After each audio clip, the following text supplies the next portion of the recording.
I thought I was living a fairy tale, until my mother-in-law clinked her glass at our anniversary party, stood up in front of our shocked guests, and revealed the devastating truth I never saw coming. With a triumphant smirk, she announced the room that my husband had a secret second wife and family halfway across the country. As my world shattered around me, I felt the sting of betrayal pierce my heart. Little did I know, this cruel anniversary gift would turn out to be the beginning of my journey to rebuild my life from the ground up. A crisp October afternoon, the leaves just starting to turn those gorgeous shades of crimson and gold that make you want to cozy up with a pumpkin spice latte. My husband James and I had been counting down the days to our 5th anniversary celebration, planning a dreamy backyard soiree with all our nearest and dearest. I was doing that thing where you twirl in front of the mirror, loving how your dress swishes around your knees. You know the feeling. It was this deep blue number that made my eyes pop. I fastened my grandmother's antique locket around my neck, my something old from our wedding day, and felt a buzz of happiness. 5 years of marriage to my high school sweetheart, and I was still head over heels. Our little townhouse had been transformed into an enchanted garden for the occasion, all twinkling string lights and flickering candles. The air was filled with the clinking of Prosecco glasses and the warm chatter of our favorite people. It felt like one of those movie moments where everything is just perfect. James was schmoozing like a pro, looking dapper as ever with his boyish grin and mischievous green eyes. I overheard him telling the story of how he knew I was the one from the first time I laughed at one of his so bad they're good puns. I couldn't help but swoon a little, my heart doing cartwheels in my chest. Of course, it wouldn't be a party without my mother-in-law, Cynthia. She'd flown in from Chicago, always ready to make a grand entrance. Over the years, we'd had our ups and downs. She had a way of slipping in those subtle digs that could make me feel about 2 inches tall. But tonight, seeing her beaming at James like he hung the moon, I shook off my unease. Tonight was about celebrating love, right? As the sun started its slow dip behind the trees, painting the sky in dreamy watercolors, James clinked his glass to get everyone's attention. He launched into this heartfelt speech about our life together, the highs, the lows, the funny moments in between. With every word, I fell a bit more in love with the amazing man I got to call my husband. Lost in a happy daze, twirling my wedding band around my finger, I almost didn't notice when Cynthia stood up, a mischievous glint in her eye. "And now," she trilled, "I have a special announcement of my own." The way everyone went quiet, you could have heard a pin drop. I saw something flicker across James's face. Was that panic? Guilt? But before I could make sense of it, Cynthia dropped the bombshell. "While we're all celebrating James and Emily's love story, I think it's time you knew the truth. James has another wife and a 3-year-old daughter." I swear, time stopped in that moment. My champagne flute slipped from my fingers, shattering on the patio tiles, a weirdly poetic metaphor for my life imploding. James was saying something, reaching for me, but his words just sounded like static. My mind was reeling. This had to be a mistake, a cruel joke. Not my James, not the man who'd promised me forever. But as I searched his face, really looked into those eyes I thought I knew, better than my own, I saw the awful truth written there plain as day. It felt like I was watching a movie of my own life, but someone had changed the ending when I wasn't looking. Suddenly, all those little things that hadn't quite added up over the years clicked into place with a sickening clarity. The business trips, the hushed phone calls, the way he'd been distant lately. I did the only thing I could think of. I ran. Ran from the pitying stares of my friends, from the smoldering ruins of the life I thought I knew. I didn't have a plan. I just knew I needed air, space, a chance to clear my head and figure out which way was up. As my heels pounded the pavement, the crisp night air drying the tears on my cheeks, one question played on a loop in my mind. How do you find yourself? Again, When the person you trusted most in the world shatters your reality, I wouldn't find the answers that night, or for many painful nights to come. But what I didn't realize then was that this earth-shattering moment, my worst nightmare come to life, would turn out to be the wake-up call I needed to rediscover my own strength. Step by messy step, I would learn to pick up the pieces of my fractured heart and build something new, something stronger. I would become the hero of my own story. And it would be a story far more beautiful and bold than any fairy tale I'd been clinging to. The days following that disastrous anniversary party were a blur. I felt like I was sleepwalking through my own life, going through the motions at work, picking at meals, staring blankly at the TV without really seeing anything. It was like my brain was stuck in this loop, replaying that horrible moment over and over again, trying to make sense of it. James kept calling, leaving long, pleading voicemails full of apologies and explanations. But every time I heard his voice, felt that familiar tug in my chest, I just couldn't bring myself to pick up the phone. It was like there was this invisible wall between us now, built from all the lies and betrayal. I didn't know how to even begin to scale it. My friends were amazing, though. They took turns checking in on me, dropping off care packages full of my favorite comfort foods and trashy magazines. They'd sit with me for hours, letting me cry or rant or just stare into space. They never pushed me to talk before I was ready, but I knew they were there, a solid support system when my world had turned to quicksand. One night, about a week after the bomb drop, my best friend Sophie showed up at my door with a bottle of wine and a determined look in her eye. "All right, babe," she said, marching into my living room and plonking down on the couch. "Time for some real talk." I poured us each a generous glass of Merlot and curled up on the opposite end of the sofa, hugging a throw pillow to my chest, like a shield. Sophie took a sip of her wine, fixed me with a sympathetic but firm gaze, and dove right in. "I know you're hurting. I can't even imagine how betrayed and lost you must feel right now. But hiding away, shutting out the world, that's not going to heal your heart, Em. It's just going to let the wounds fester." I opened my mouth to protest, but Sophie held up a hand, cutting me off. "I'm not saying you need to have all the answers right now. Hell, I'm not even saying you need to decide what you want to do about James and this whole mess. But babe, you need to start putting one foot in front of the other." She reached over and squeezed my hand, her eyes soft. "Start small. Take a shower. Put on some fresh clothes. Go for a walk around the block. Call your mom. Just do one tiny thing each day to remind yourself that you're still here, still breathing, still moving forward." I felt the burn of tears in the back of my throat, but for the first time in days, they didn't feel like they would drown me. Sophie's words, her fierce, no-nonsense love, were like a lifeline, a guiding light in the dark. And she was right. As much as I wanted to burrow under my covers and shut out the world, I knew I couldn't hide forever. Sooner or later, I would have to face this new reality. This life I hadn't asked for but was now mine to navigate. So the next morning, I forced myself out of bed. I stood under the hot spray of the shower until my skin was pink and wrinkled, letting the water sluice away some of the heaviness that had settled in my bones. I made myself a real breakfast, even if it was just scrambled eggs on toast. And I took that walk, just a quick loop around the neighborhood. But with each step, I felt a tiny spark of something that might have been hope. It wasn't much, but it was a start.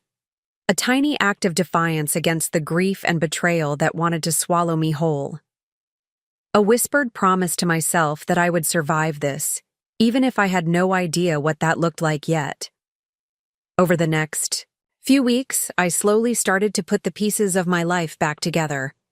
I went back to work, throwing myself into my projects with a fervor that surprised even me.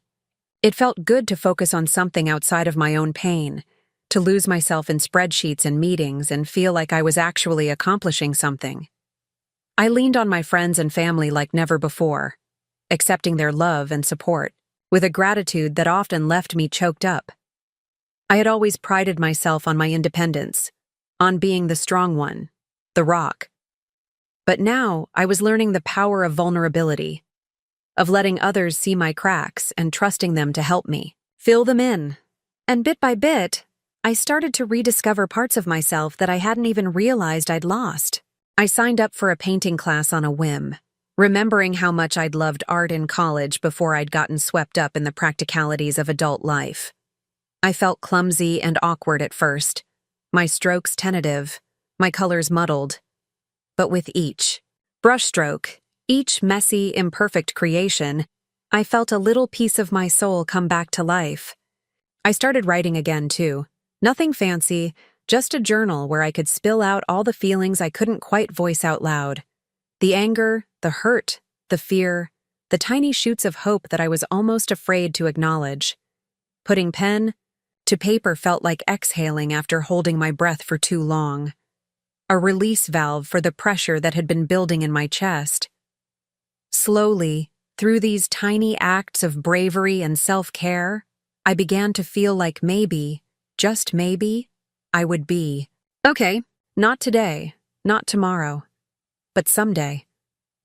I was beginning to see that even in the midst of this nightmare, there were glimmers of opportunity, a chance to rediscover who I was, what I wanted, outside of my marriage, and the role of wife I'd clung to so tightly. It wasn't a straight line, this journey of healing and rediscovery. There were still days when the pain would hit me anew, knocking the wind from my lungs and bringing me to my knees. Nights when I'd lie awake, my mind spinning with unanswered questions and what-ifs. But I was learning to ride out these waves, to let them crash over me without pulling me under. Each time I surfaced, each time I picked myself back up and kept going, I felt a little stronger, a little more whole. I still didn't know what the future held.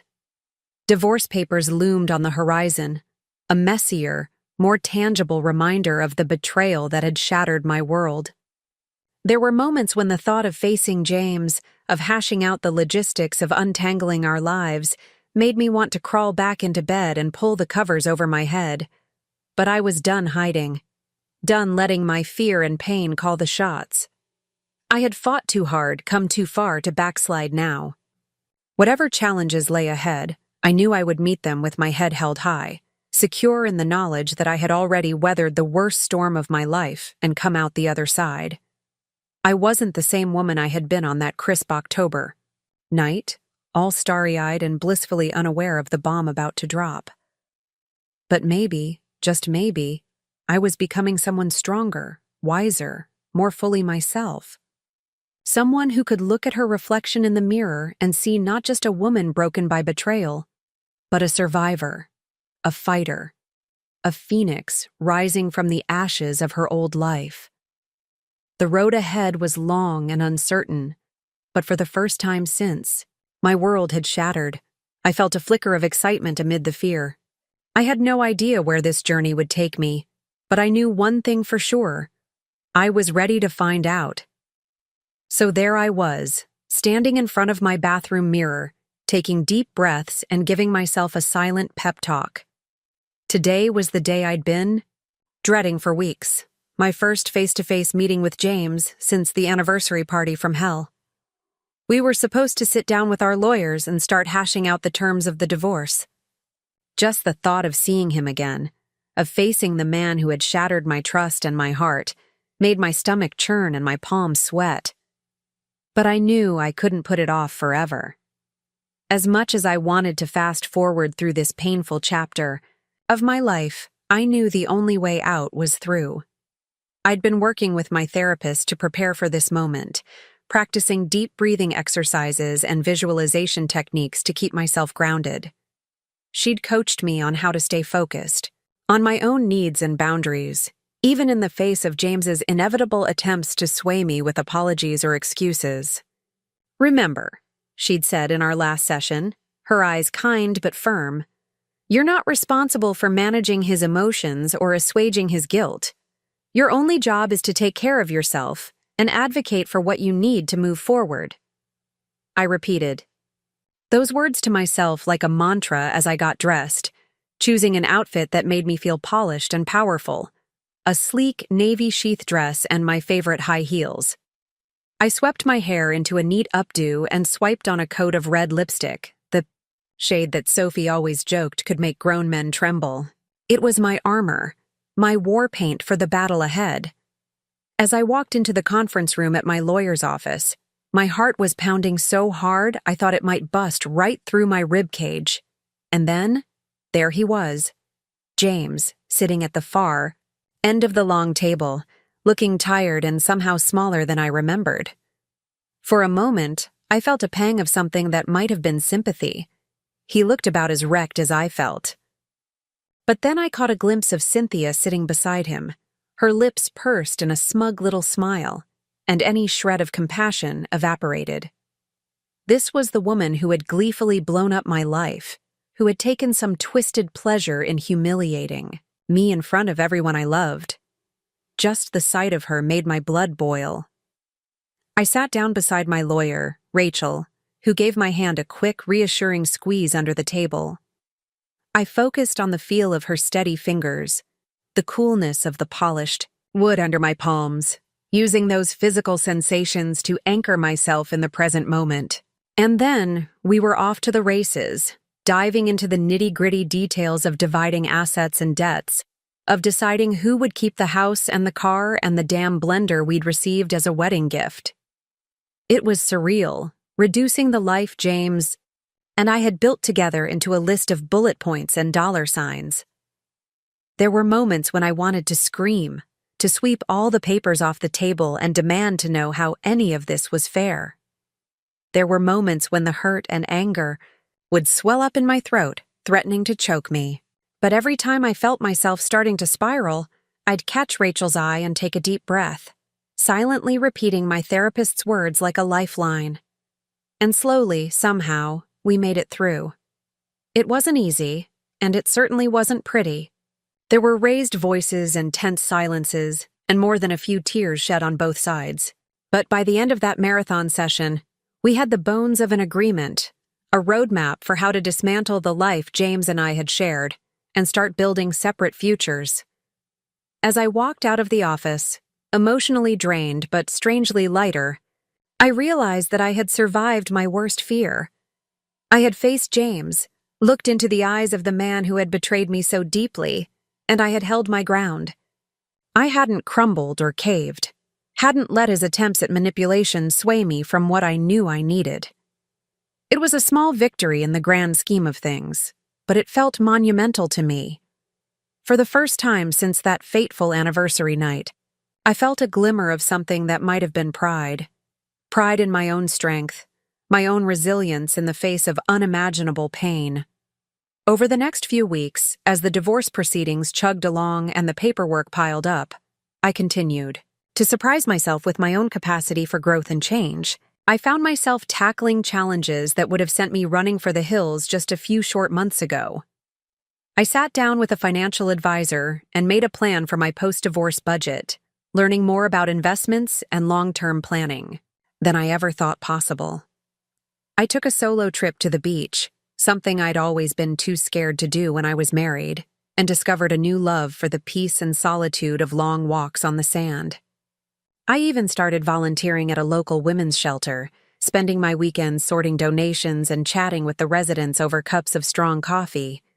Hearing their stories, witnessing their bravery in the face of unspeakable trauma and adversity, put my own struggles into perspective. It also reminded me of the incredible resilience of the human spirit, the way we can find sparks of hope and healing even in the darkest of places. Gradually, almost imperceptibly at first, I started to feel like I was coming back to life. Not the life I had before, the one I'd shared with James. That chapter was closed now, sealed shut with the final flourish of a judge's pen on our divorce decree. No.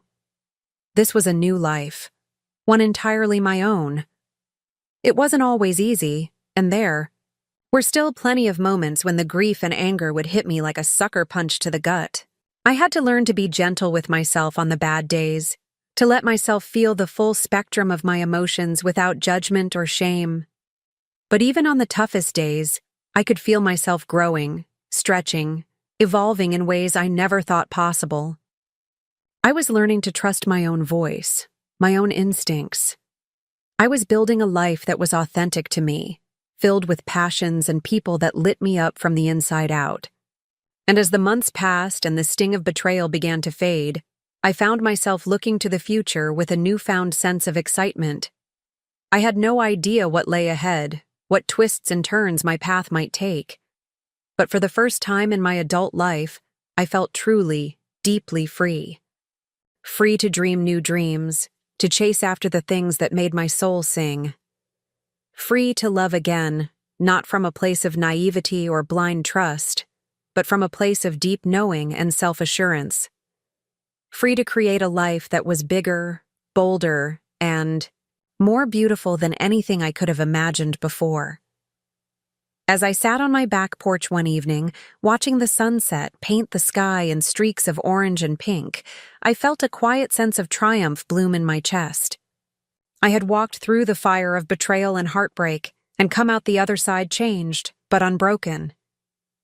I knew there would still be hard days ahead, moments when the echoes of my old life would tug at my heart and make me question everything. But I also knew that I had the tools, the strength, and the support system to weather any storm. I had become the heroine of my own story, the architect of my own happiness. And as I raised my glass of wine in a silent toast to the setting sun, I knew that no matter what the future held, I would never again settle for anything less than the extraordinary, expansive, joy-filled life I deserved. Life after divorce was a journey of rediscovery, a chance to peel back the layers of who I thought I was supposed to be and get reacquainted with the woman underneath. It wasn't a straight line by any means. There were plenty of detours and roadblocks along the way. But with each challenge, each triumph, I could feel myself growing stronger, more confident in my own skin. One of the biggest hurdles I faced was learning to trust again, not just others but myself. James's betrayal had shaken me to my core, leaving me questioning my own judgment, my ability to read people and situations. I found myself second-guessing every interaction, every new connection, always bracing for the other shoe to drop. It took time and a whole lot of therapy to start dismantling those walls, to remind myself that one person's actions didn't define the entire world, or my place in it. My therapist likened it to a trust fall exercise, the kind you might do at a corporate retreat or a summer camp. Right now, she explained, your instinct is to brace for impact, to tense up and anticipate the worst. But the more you practice, leaning into uncertainty, the more you'll start to trust that you can handle whatever comes your way, and that there will be people there to catch you if you fall. So I started small, taking little leaps of faith in my daily life. I said yes to coffee with a new coworker, even though my mind was spinning with what-ifs and worst-case scenarios. I signed up for a dance class, something I'd always wanted to try but had been too self-conscious to attempt. And slowly but surely, I started to feel my grip on control loosen, replaced by a growing sense of openness and possibility. Of course, learning to trust again didn't just apply to new experiences and relationships. It also meant learning to trust myself in navigating my post-divorce reality. And let me tell you, there were times when that reality felt like one giant question mark staring me in the face. There were the logistical puzzles to solve, like figuring out how to maintain a household on a single income and divvying up holidays and special occasions with my ex. There were the emotional minefields to navigate, like telling our families and friends about the divorce and fielding their well-meaning but often misguided attempts at advice and consolation. And then there were the existential quandaries, the ones that would keep me up at night staring at the ceiling and wondering who I was now that I was no longer one half of a couple. What did I want my life to look like? What dreams and goals had I put on hold in the name of compromise and now had the chance to pursue? It was overwhelming at times, the sheer volume of decisions and dilemmas that came with starting over. But Bit by bit, choice by choice, I started to piece together a vision for my future, one that was grounded in my own values and desires. I leaned on my support system heavily during this time, my friends and family who rallied around me with love and encouragement. They were my sounding board and my cheerleaders, the ones who reminded me of my own strength when I was feeling lost or uncertain. And I also started to build a new kind of support system, one made up of other women who were going through similar transitions. I joined a divorce support group at the suggestion of my therapist, and while I was hesitant at first, it quickly became a lifeline. There was something powerful about sitting in a room with other people who just got it, who understood the unique mix of grief and liberation that came with untangling your life from someone else's. We swapped stories and resources, celebrated each other's victories, and held space for each other's pain. Through those connections, I started to see my own experience in a different light. I realized that I wasn't alone in my struggles, that the roller coaster of emotions I was feeling was a normal part of the healing process. And I also realized that there was life on the other side of this turmoil. That other women had not only survived their divorces, but had gone on to thrive in ways they never could have imagined. One woman in particular became a mentor of sorts to me, a fiery redhead named Maggie, who had gotten divorced a few years earlier after 2 decades of marriage. She had rebuilt her life from the ground up, starting her own business and buying a home on her own for the first time in her life. The secret, she told me one day over coffee, is to fall in love with the process, not just the end point. Embrace the mess, the uncertainty, the chance to start fresh. This is your opportunity to create a life that feels authentic to you, to chase after the things that light you up inside. Her words stuck with me, a reminder to find joy and purpose in the present moment, even as I work towards my long-term goals. And as I started to put that philosophy into practice, I could feel a shift happening inside me. I stopped seeing my divorce as a failure, a shameful chapter to be rushed through and forgotten. Instead, I started to view it as a crucial part of my journey, a catalyst for growth and self-discovery. I began to celebrate my own resilience, my ability to pick myself up and keep going even when the road ahead was uncertain. And with that newfound perspective came a sense of excitement for the future, a belief that the best was yet to come. I started dreaming bigger, setting goals that would have felt impossible just a few short years ago. I took a solo trip to Europe, something James and I had always talked about but never made the time for. I savored every moment of that adventure, from getting lost in the winding streets of Prague to sipping wine under the Eiffel Tower at sunset. And with each new experience, each challenge conquered, I could feel myself coming back to life, rediscovering parts of myself that had lain dormant for far too long. Back at home, I threw myself into my passions with renewed energy. I took writing classes and joined a book club, nurturing my love of stories and words. I volunteered with a local organization that supported women entrepreneurs, using my business skills to help others chase their dreams.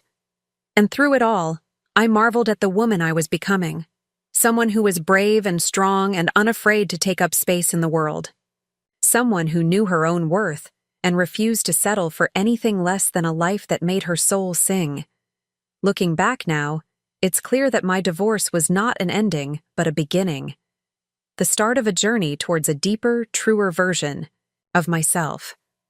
It was the fire that burned away everything that no longer served me, leaving behind only the essentials, the core of who I was and what I wanted. And while I wouldn't wish the pain of betrayal and heartbreak on anyone, I'm grateful for the lessons it taught me. I'm grateful for the chance to start over, to build a life that is entirely my own. I'm grateful for the woman I've become, the one who can look in the mirror and see not just a survivor, but a thriver. To anyone else out there facing the uncertainty and upheaval of a major life transition, whether it's a divorce or something else entirely, I want to offer this piece of hard-won wisdom. Trust the journey. Embrace the discomfort, the fear, the messiness of change. Because it's in those liminal spaces, those moments of transformation, that we find out what we're truly made of. And when you come out the other side, and you will, I promise you that, you'll be stronger, wiser, and more alive than you ever thought possible. You'll be the hero of your own story, the creator of a life that is rich and full and bursting with possibility. So take a deep breath, sweet friend. Take one step, then another. Trust that you have everything you need to weather this storm and come out the other side shining. And know that whatever the future holds, you've got this. And you've got an army of women behind you, cheering you on every step of the way. As I settled into my new normal, I realized that my journey of post-divorce growth wasn't just about the big transformative moments. It was also about finding joy and purpose in the day-to-day.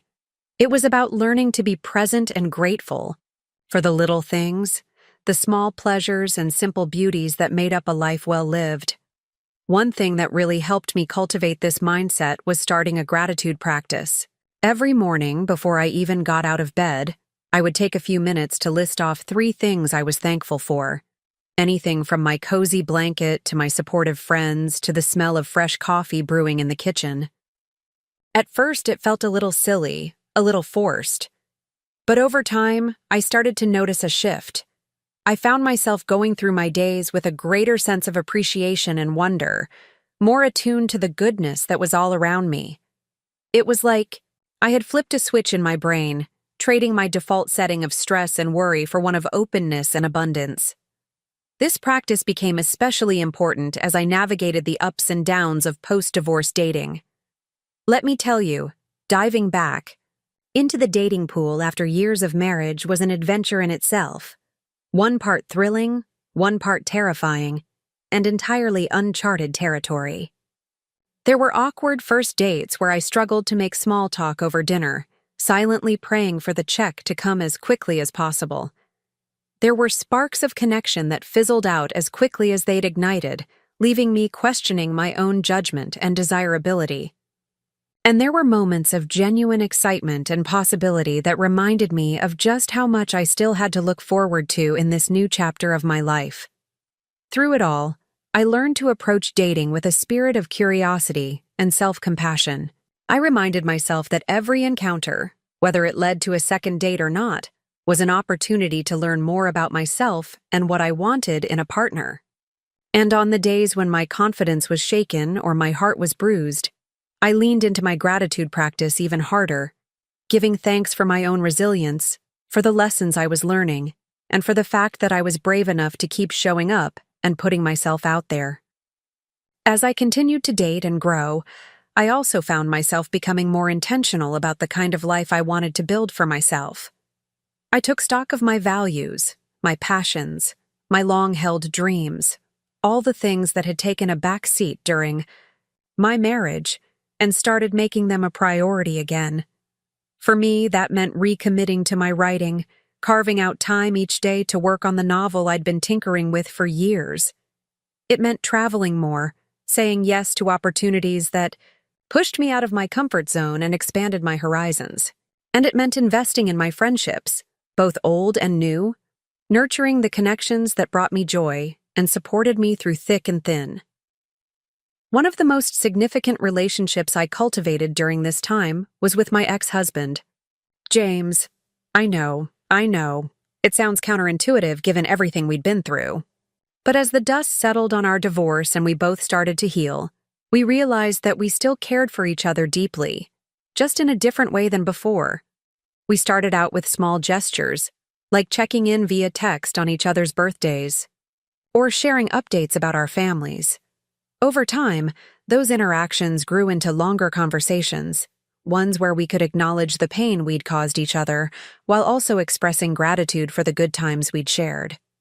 It wasn't always easy, and there were definitely moments when old wounds would get reopened or misunderstandings would arise. But we were both committed to treating each other with kindness and respect, to honoring the love that had once been the foundation of our relationship, even as we let go of the romantic partnership itself. And slowly, but surely, we started to build a new kind of relationship, one based on friendship, mutual understanding, and a shared history. We might not have been husband and wife anymore, but we could still be a part of each other's lives in a way that felt meaningful and authentic. Looking back on it now, I realize that my ability to forge this new connection with James was a testament to my own growth and healing. It was proof of how far I'd come, how much I'd learned about forgiveness, boundaries, and the power of choosing love over resentment. And that, I think, is the real miracle of my post-divorce journey. Not just the external changes in my life, but the internal transformation that made them possible. The shift from a woman who was shattered by betrayal to one who could pick up the pieces and create something beautiful and new. The evolution from someone who looked to others for validation and security to someone who knew her own worth and was unafraid to claim it. Make no mistake, this transformation didn't happen overnight. It took time, effort, and a whole lot of patience and self-compassion. There were days when I felt like I was moving backwards instead of forwards, when the old fears and insecurities would rear their ugly heads and threaten to drag me under.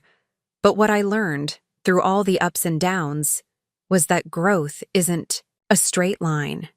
It's a winding path, full of detours and switchbacks and unexpected vistas.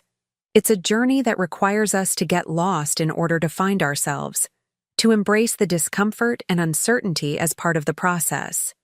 And the beauty of it all, the journey never really ends. There's no finish line to cross, no moment of arrival where we can say, "Okay, I'm done growing now." Instead, it's a lifelong adventure, one that invites us to keep exploring, keep discovering, keep becoming more and more of who we truly are. As I look ahead to the future, I feel a sense of excitement and possibility that I never could have imagined in those early days after my divorce. I know that there will be more challenges to face, more lessons to learn, more opportunities to stretch myself and expand my horizons. But I also know that I have everything I need to weather whatever storms may come: the strength, the wisdom, the love and support of an incredible community. And so, to anyone out there who may be facing their own upheaval, their own journey of transformation, whether it's a divorce, a career change, a new chapter in any area of life, I offer this invitation. Embrace the journey. Trust the process. Know that you are exactly where you need to be, even when it feels hard or scary or uncertain, because on the other side of that discomfort is a life beyond your wildest dreams, a life of joy, purpose, and endless possibility. A life that is waiting for you to claim it, to step into it with your whole heart and your head held high. You've got this, my friend, and I'm right here with you, cheering you on every step of the way. You know, as I reflect on my journey from betrayal to breakthrough, I'm struck by how much my perspective has shifted on what it means to live a fulfilling life. It's like I've gone from seeing the world in black and white to experiencing it in full, vibrant color. And let me tell you, the view is pretty darn spectacular. One of the biggest lessons I've learned is that true happiness isn't about reaching some elusive end goal or checking off a list of accomplishments. It's about finding joy and meaning in the present moment, in the day-to-day details of our lives. It's about savoring the little things, the warmth of the sun on your face, the laughter of a good friend, the satisfaction of pouring your heart into something you love. This shift in mindset didn't happen overnight, of course. For a long time, after my divorce, I found myself falling into the trap of what I call destination thinking. This idea that I'd be happy once I reached a certain milestone or achieved a particular goal. Once I got that promotion, once I found the perfect partner, once I had my dream house, then I'd be content. But the truth is, that kind of thinking is a recipe for perpetual dissatisfaction. Because the goalposts are always moving, you know? As soon as we reach one milestone, we're already looking ahead to the next one, never fully appreciating where we are in the present. It's like that old saying about happiness being a journey, not a destination. And for me, learning to embrace that journey, with all its twists and turns and detours, has been the key to finding true fulfillment. These days, I try to approach each day with a sense of curiosity and openness, looking for opportunities to learn and grow and connect with others. I've gotten into the habit of asking myself, what can I discover today? What can I create? What can I appreciate? And let me tell you, it's amazing how much richness and beauty there is to be found when you start looking at life through that lens. One practice that's been really transformative for me is mindfulness. The art of being fully present in the moment, without judgment or distraction. I used to think it was all a bit woo-woo, to be honest. Like, who has time to sit around meditating when there's so much to do? But as I've started incorporating mindfulness into my daily life, I've realized that it's not about checking out or tuning out the world around you. It's actually about tuning in, becoming more aware of your thoughts, your emotions, your physical sensations, and the environment you're in. And when you do that, when you really allow yourself to be present, it's like the volume gets turned up on your life. Colors seem brighter, flavors seem richer, interactions seem more meaningful. It's like you're experiencing everything in high definition, rather than just going through the motions on autopilot. Of course, mindfulness is a practice, not a perfection. There are still plenty of times when I get caught up in worry or stress, or distraction. I'm human after all. But I've found that the more I train my mind to come back to the present, the easier it becomes to find that place of peace and clarity, even in the midst of chaos. Another big shift for me has been learning to let go of the need for control. As a type A overachiever, I used to believe that the key to success and happiness was to have everything perfectly planned out and executed. I thought that if I could just work hard enough, stay focused enough, be disciplined enough, I could bend the world to my will and create the life I wanted. But if there's one thing my divorce taught me, it's that life has a way of throwing curveballs when you least expect them. You can do everything right, follow all the rules, check all the boxes, and still find yourself in a situation you never saw coming. And in those moments, the illusion of control can actually be more harmful than helpful. Because when things don't go according to plan, which, spoiler alert, they rarely do, it's easy to beat yourself up, to feel like you've failed somehow. What I've learned is that true strength isn't about having everything under control. It's about being able to adapt and pivot when life throws you a curveball. It's about cultivating resilience, flexibility, and a trust in your own ability to handle whatever comes your way. Easier said than done, I know. But for me, it's been about learning to reframe challenges as opportunities for growth and learning. It's about choosing to focus on what I can control, my own thoughts, actions, and reactions, rather than getting wrapped up in all the external factors that are beyond my influence. And it's about embracing the uncertainty of life, rather than trying to fight against it. Because the truth is, uncertainty is where the magic happens. It's where we have the chance to surprise ourselves, to discover new strengths and passions, and possibilities. That's not to say it's easy, of course. Letting go of the need for control, embracing the unknown, it can be scary as hell. But in my experience, it's also where the greatest rewards lie. When I look back on my journey, I can see how each challenge, each unexpected detour, has been an opportunity for growth and transformation. Losing my marriage was devastating, yes, but it was also the catalyst that forced me to confront my own patterns and beliefs, to question what I really wanted out of life. And in the process of rebuilding myself and my world, I've discovered a strength and resilience I never knew I had. I've learned how to trust my own instincts, to listen to my inner voice even when it's scary or uncomfortable. I've learned how to set boundaries and advocate for my own needs and desires. And I've learned that I am worthy of love and happiness and fulfillment, not because of my achievements or my relationships or any external validation, but simply because I am. Those are the kind of lessons that you can't learn from a book or a class.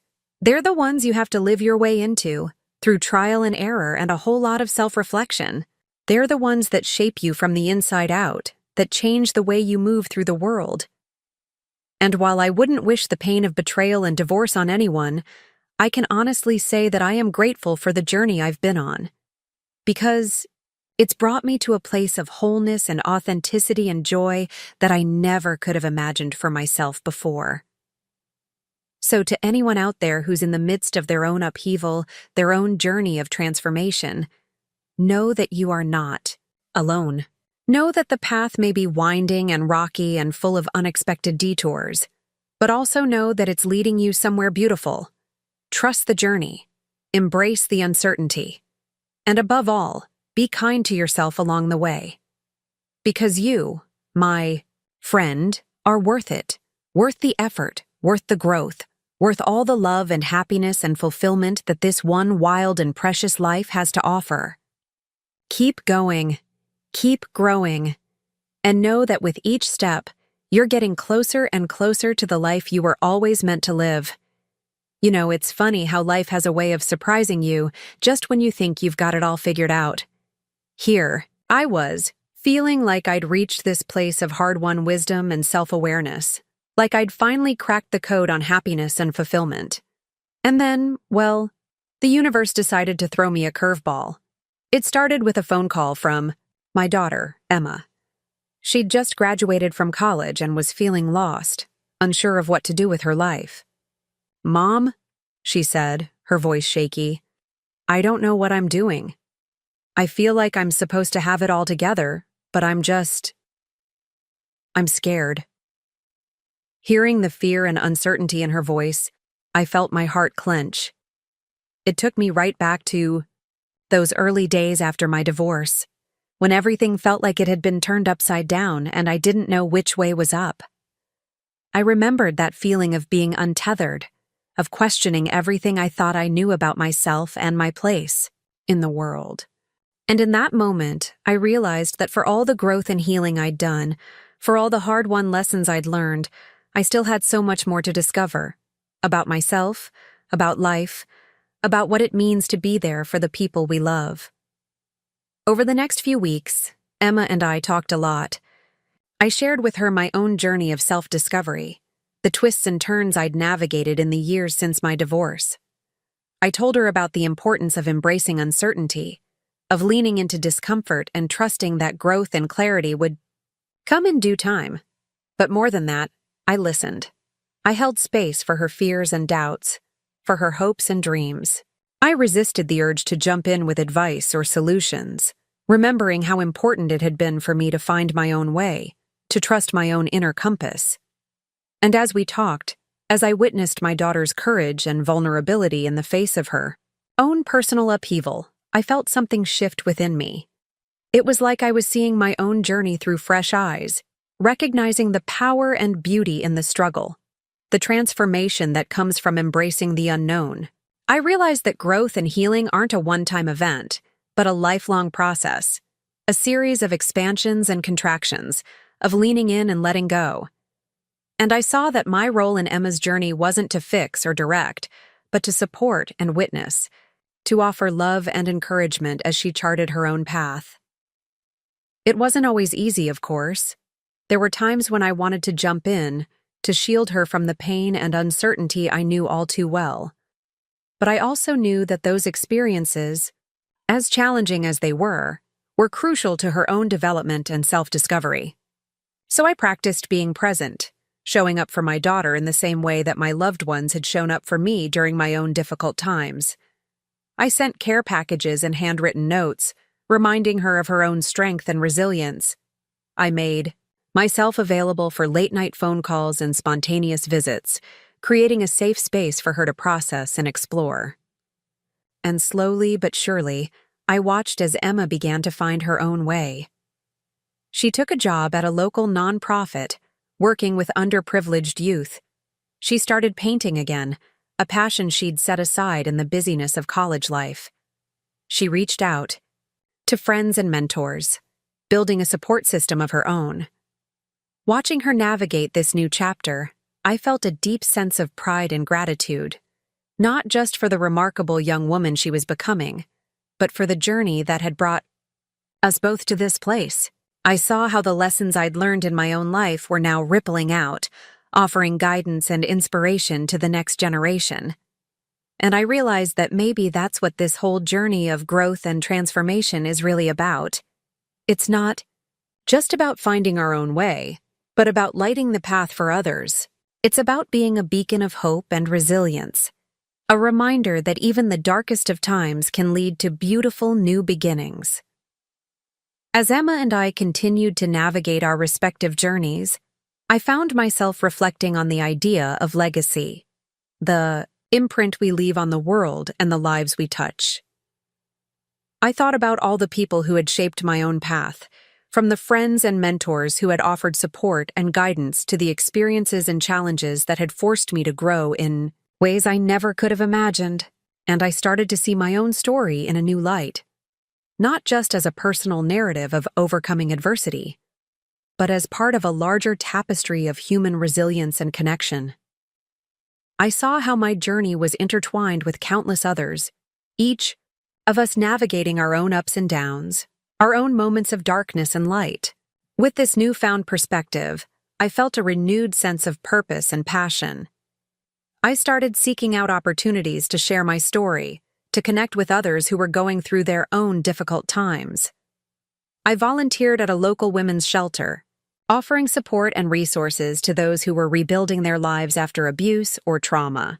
I even started working on a book, putting the lessons and insights I'd gained into words that might offer hope and guidance to others. It was a daunting project, one that pushed me out of my comfort zone in all sorts of ways, but it also felt like a natural extension of the journey I'd been on, a way to pay forward the wisdom and resilience I'd cultivated over the years. Writing the book became a process of deep reflection and self-discovery in its own right. As I sifted through memories and experiences, I gained new insights into my own patterns and motivations. I saw how even the most challenging chapters of my life had held seeds of growth and transformation, how every struggle had ultimately led me to a deeper understanding of myself and my place in the world. And as the pages began to take shape, I felt a profound sense of gratitude for the journey I'd been on, for the love and support of my family and friends, for the incredible resilience of the human spirit, and for the opportunity to share my story in a way that might make a difference in someone else's life. Of course, the process wasn't always easy. There were days when the words wouldn't come, when I doubted my own ability to do justice to the complexity of my experiences. There were moments when the vulnerability of sharing my story felt overwhelming, when I worried about the judgment or reactions of others. But through it all, I kept coming back to the core truth that had guided me through my own journey, that growth and healing are possible, even in the darkest of times, that by embracing our own stories, in all their messy and imperfect glory, we open ourselves up to connection, to transformation, to a deeper sense of meaning and purpose. And so I kept writing, kept showing up to the page, and to my own unfolding journey. I let myself be guided by the wisdom of my own heart, trusting that the story that needed to be told would find its way into the world. As the months passed and the book took shape, I found myself feeling a new sense of excitement and possibility. I had no idea how it would be received, what impact it might have on others. But I knew that the process of writing it had already changed me in profound ways, had helped me to integrate the lessons of my own journey, and to see the larger patterns and purpose at work in my life. And when the day finally came to hold the finished book in my hands, to see my own story reflected back to me in black and white, I felt a deep sense of pride and accomplishment. Not because I thought my story was unique or special, but because I knew it was part of a larger human story, a tapestry of resilience and growth and connection that we are all weaving together, one brave and beautiful strand at a time. Looking back now, I can see how every part of my journey, the pain and the joy, the struggles and the triumphs, has been an essential part of my own growth and transformation. And I know that this is just the beginning, that there are still so many more chapters to be written in my own story and in the larger story of human resilience and hope. But for now, I am grateful for the lessons I've learned, for the love and support that has carried me through, and for the opportunity to keep showing up, day after day, to the messy and magnificent work of being alive. And I am excited to see where this journey will take me next. What new possibilities and adventures await on the horizon? Because if there's one thing I've learned, it's that the story of our lives is never really finished. It's always unfolding, always inviting us to grow and change and discover new depths of courage and compassion within ourselves. And as long as we keep saying yes to that invitation, as long as we keep showing up to our own unique journey with open hearts and curious minds, there's no limit to the beauty and meaning we can create for ourselves, for each other, and for the world. So here's to the next chapter, my friends, and to all the twists and turns and unexpected blessings that await us on the road ahead. May we have the courage to keep exploring, keep growing, and keep saying yes to the adventure of our own becoming. And may we always remember that no matter where our individual paths may lead, we are all in this together, bound by the common threads of love and resilience and the enduring power of the human spirit. With every step, every stumble, every moment of triumph and transformation, we are weaving a story that is greater than any one of us, a story of hope and healing, and the incredible capacity of the human heart to rise above even the darkest of circumstances. And it is a story that belongs to all of us, a story that we are all invited to shape and share and celebrate in all its messy and magnificent glory. So let us keep writing, my friends.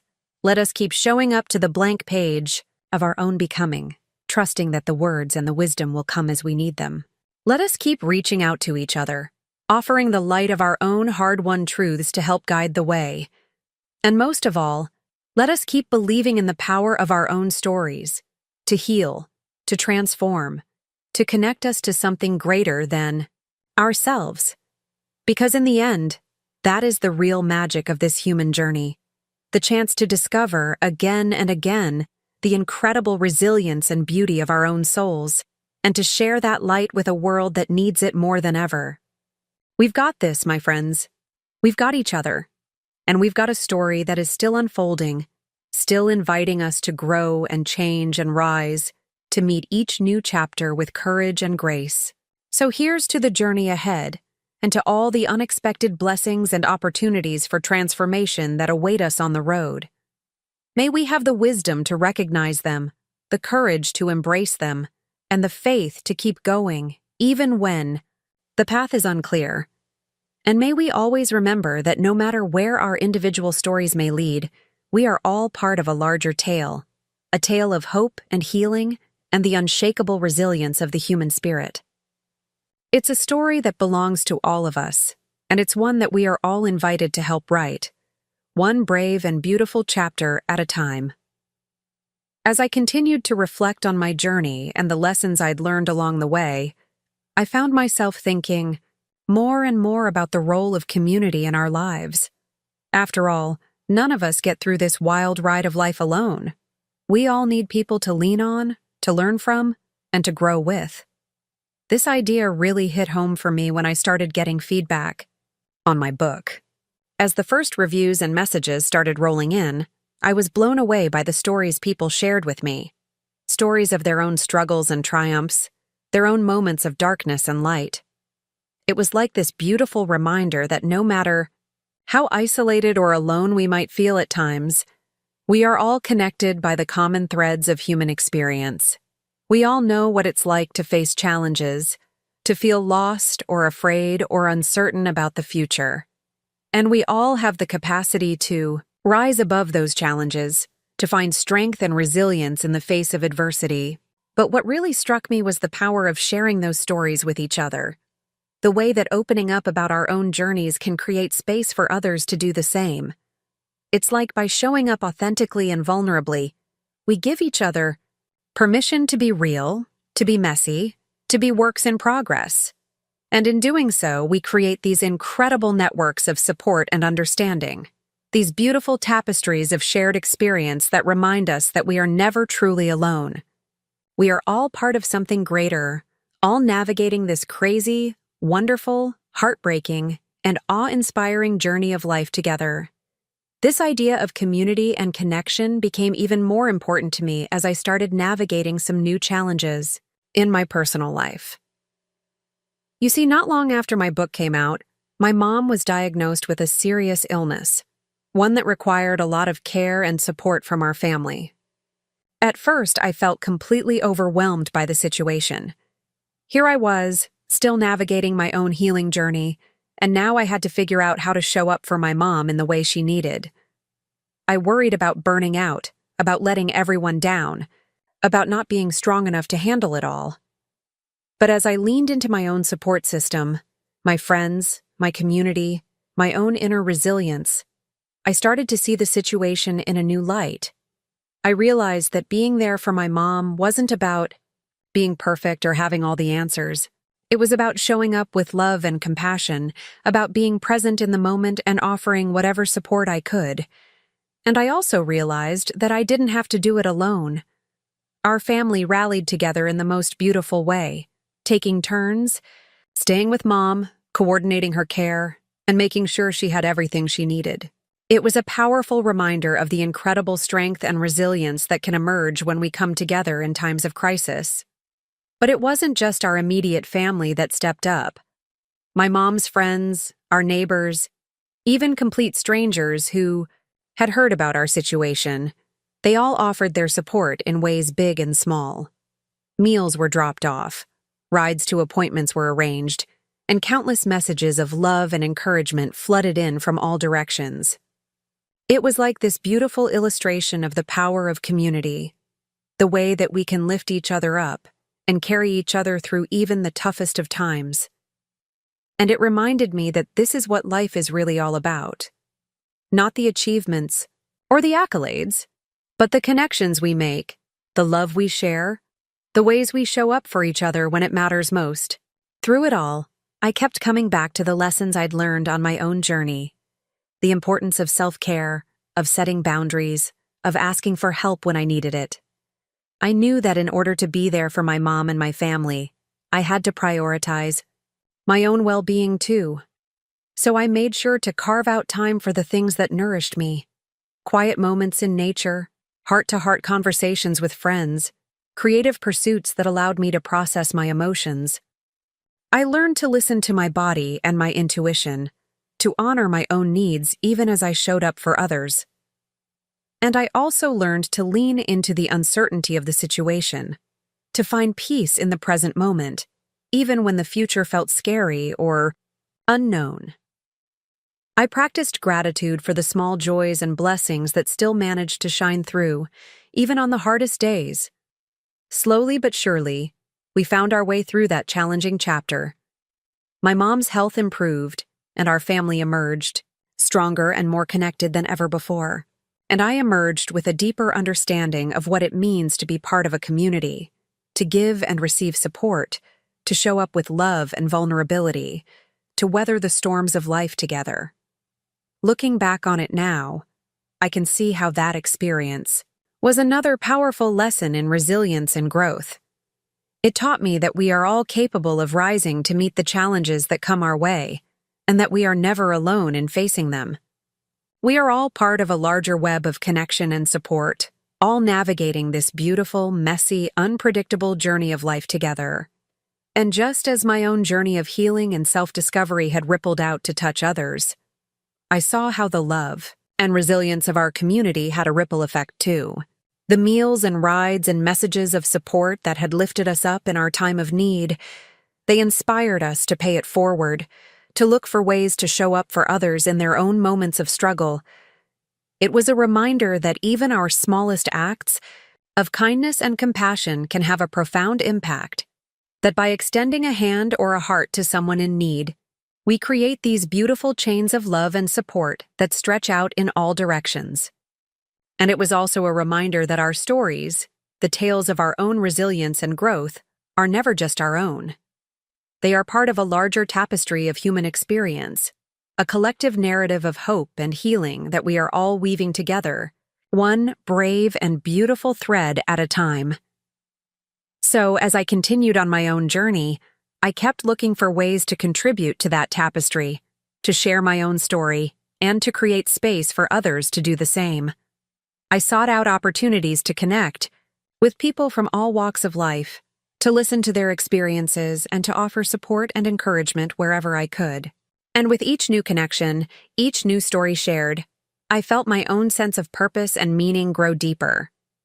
I saw how the lessons I'd learned on my own path could offer guidance and inspiration to others, and how their stories and wisdom could do the same for me. It was like this beautiful dance of giving and receiving, of lifting each other up and learning from each other's journeys. And it reminded me that growth and healing are never a solo venture. They are a collaborative process, a shared exploration of what it means to be human in all our messy, magnificent glory. So here's what I've come to believe, after all these years of navigating the ups and downs of life. We are all in this together. We are all part of a larger story, a greater purpose that is unfolding with every breath and every step.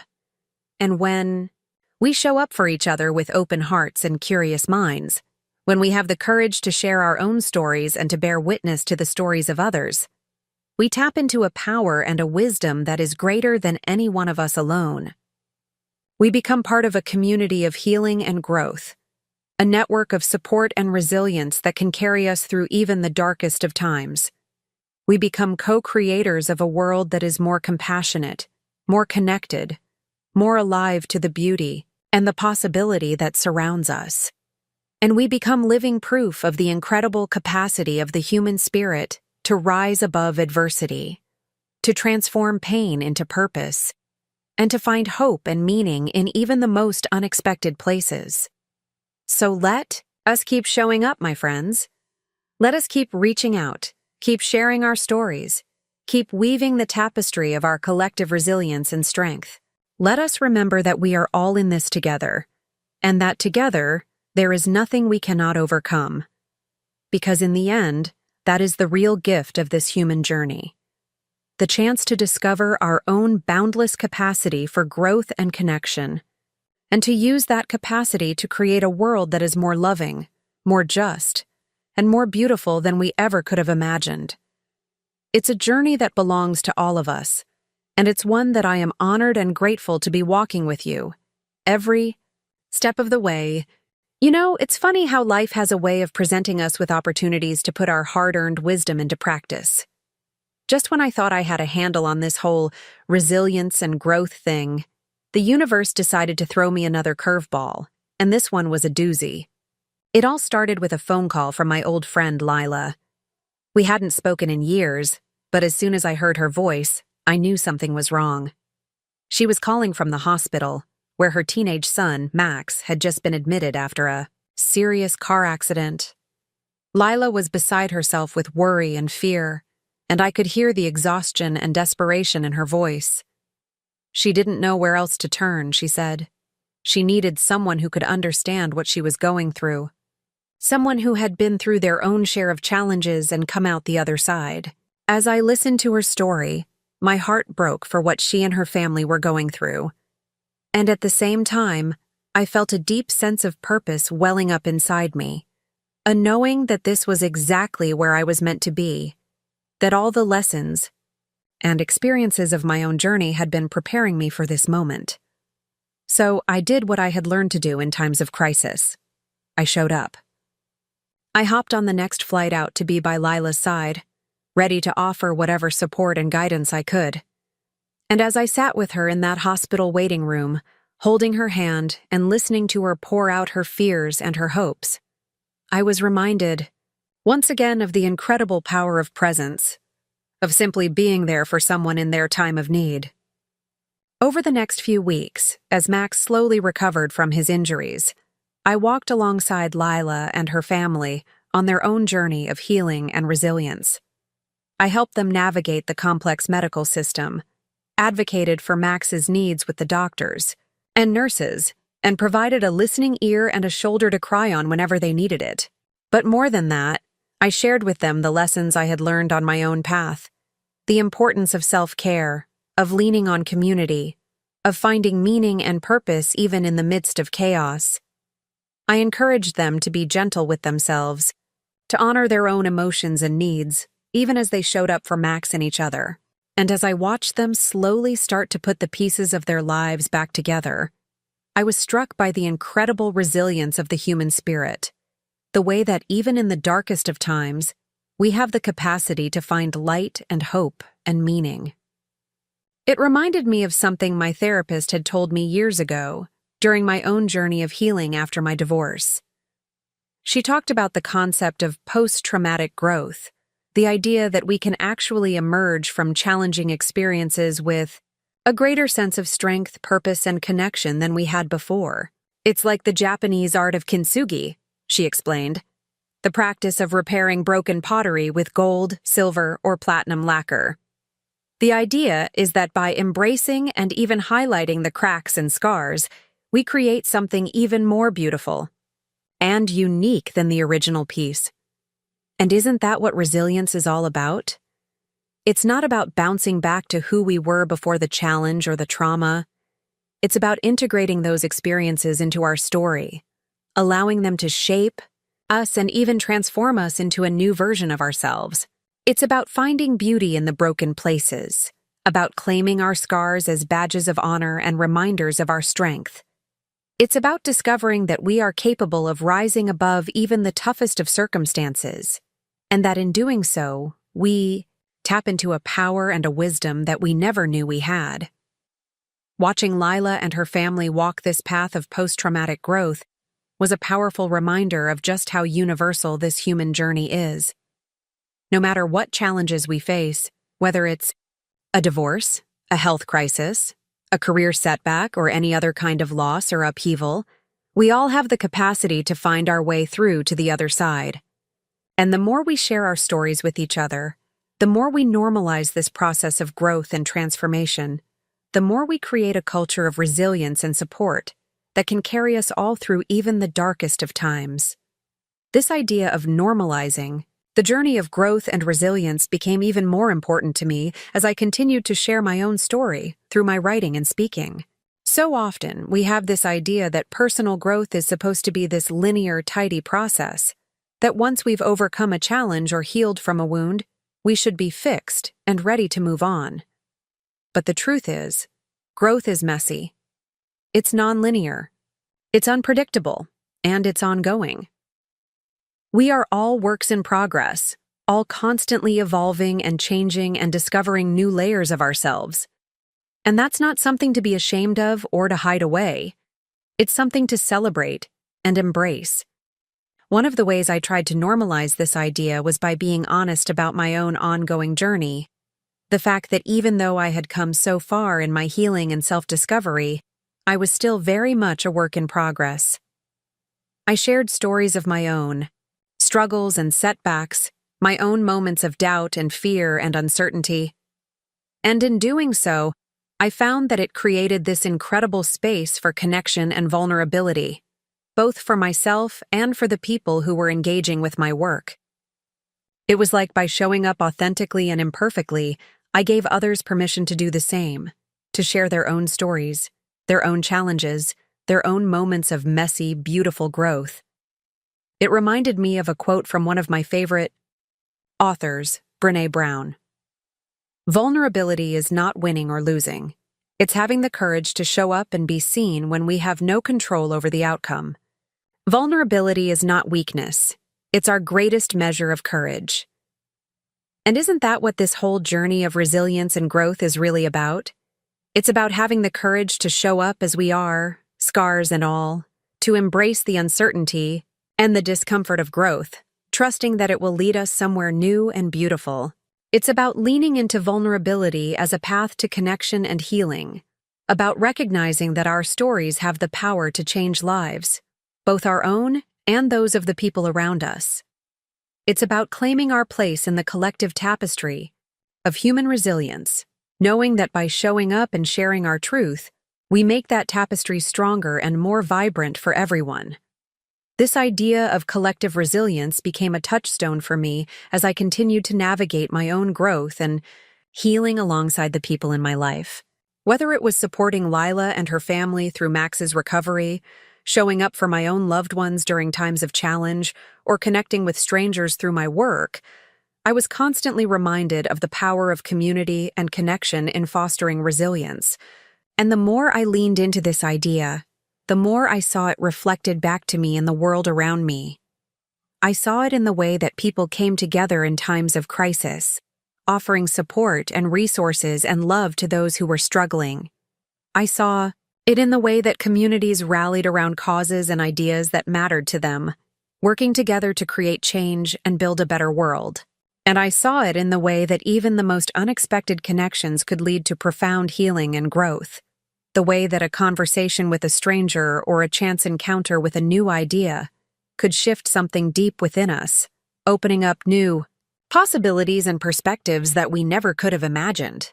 It was a reminder that we are all connected, all part of this larger web of resilience and support, and that by nurturing those connections, by showing up for each other with open hearts and minds, we tap into a power that is greater than any one of us alone. And it was also a reminder that resilience is not something that we have to cultivate all on our own. It is something that we can draw from the people and the world around us, something that we can share and celebrate and strengthen together. So, as I continued on my own journey of growth and healing, I made a conscious effort to seek out those connections, to build communities of support and resilience wherever I went. Whether it was through my writing and speaking, my volunteer work, or simply the way I showed up in my daily life, I looked for opportunities to foster that sense of collective strength and courage. And in doing so, I discovered a profound truth: that when we come together in the spirit of vulnerability and connection, when we have the courage to share our stories and our struggles with each other, we create a force for healing and transformation that is truly unstoppable. We become part of something greater than ourselves, a movement of resilience and hope that has the power to change lives and shape the world around us. We become co-creators of a future that is more compassionate, more connected, more alive to the beauty and the possibility that exists within and between us. And we become living proof of the incredible capacity of the human spirit to rise above adversity, to find meaning and purpose in even the darkest of places, and to create something beautiful and new from the broken pieces of our lives. So let us keep showing up, my friends, for ourselves, for each other, and for the world that we want to create. Let us keep leaning into vulnerability as a path to connection and healing. Keep sharing our stories and our wisdom with courage and compassion. And let us remember that we are all in this together, that by nurturing our own resilience and supporting each other on this journey of growth and transformation, we tap into a power that is truly limitless. It's a journey that belongs to all of us, and it's one that I am honored and grateful to be walking with you every step of the way. As I continued to explore this idea of collective resilience and the power of shared stories, I found myself drawn to a new project, one that would challenge me to put these ideas into practice in a whole new way. It all started with a conversation with my friend Jenna, who worked at a local nonprofit that supported survivors of domestic violence. She was telling me about the incredible women she worked with, women who had faced unimaginable trauma and abuse, but who had found the strength to leave their abusers and start building new lives for themselves. But one of the biggest challenges these women faced, Jenna explained, was the sense of isolation and shame that often came with their experiences. So many of them felt alone in their struggles, like they were the only ones who had ever gone through something like this. As I listened to Jenna talk, I felt a spark of inspiration ignite within me. What if we could find a way to bring these women together, to create a space where they could share their stories and their wisdom with each other? What if we could help them see that they were part of a larger community of survivors, a tapestry of resilience and strength that stretched far beyond their individual experiences? The idea took hold of me and wouldn't let go. I started brainstorming with Jenna about what this might look like. Maybe a series of workshops or support groups, a chance for these women to come together and learn from each other's journeys. But as we talked, I realized that I wanted to take it a step further. I wanted to find a way to share these women's stories with the wider world, to amplify their voices and their resilience in a way that could inspire and empower others who might be facing similar challenges. And that's how the idea for the book was born. A collection of stories and wisdom from survivors of domestic violence, woven together with insights and reflections from my own journey of healing and growth. It was a daunting project, to be sure. I knew that it would require a deep level of vulnerability and trust from the women who chose to share their stories. And I knew that I would have to approach it with the utmost care and sensitivity, creating a safe and supportive space for these brave survivors to share their truths. But I also knew that it had the potential to be incredibly powerful, not just for the women themselves, but for anyone who might pick up the book and find a glimmer of hope or recognition in its pages. So I dove in, working closely with Jenna and the team at the nonprofit to reach out to survivors and invite them to be part of the project. And slowly but surely, the stories started coming in, raw, honest, and deeply moving accounts of resilience in the face of unimaginable odds.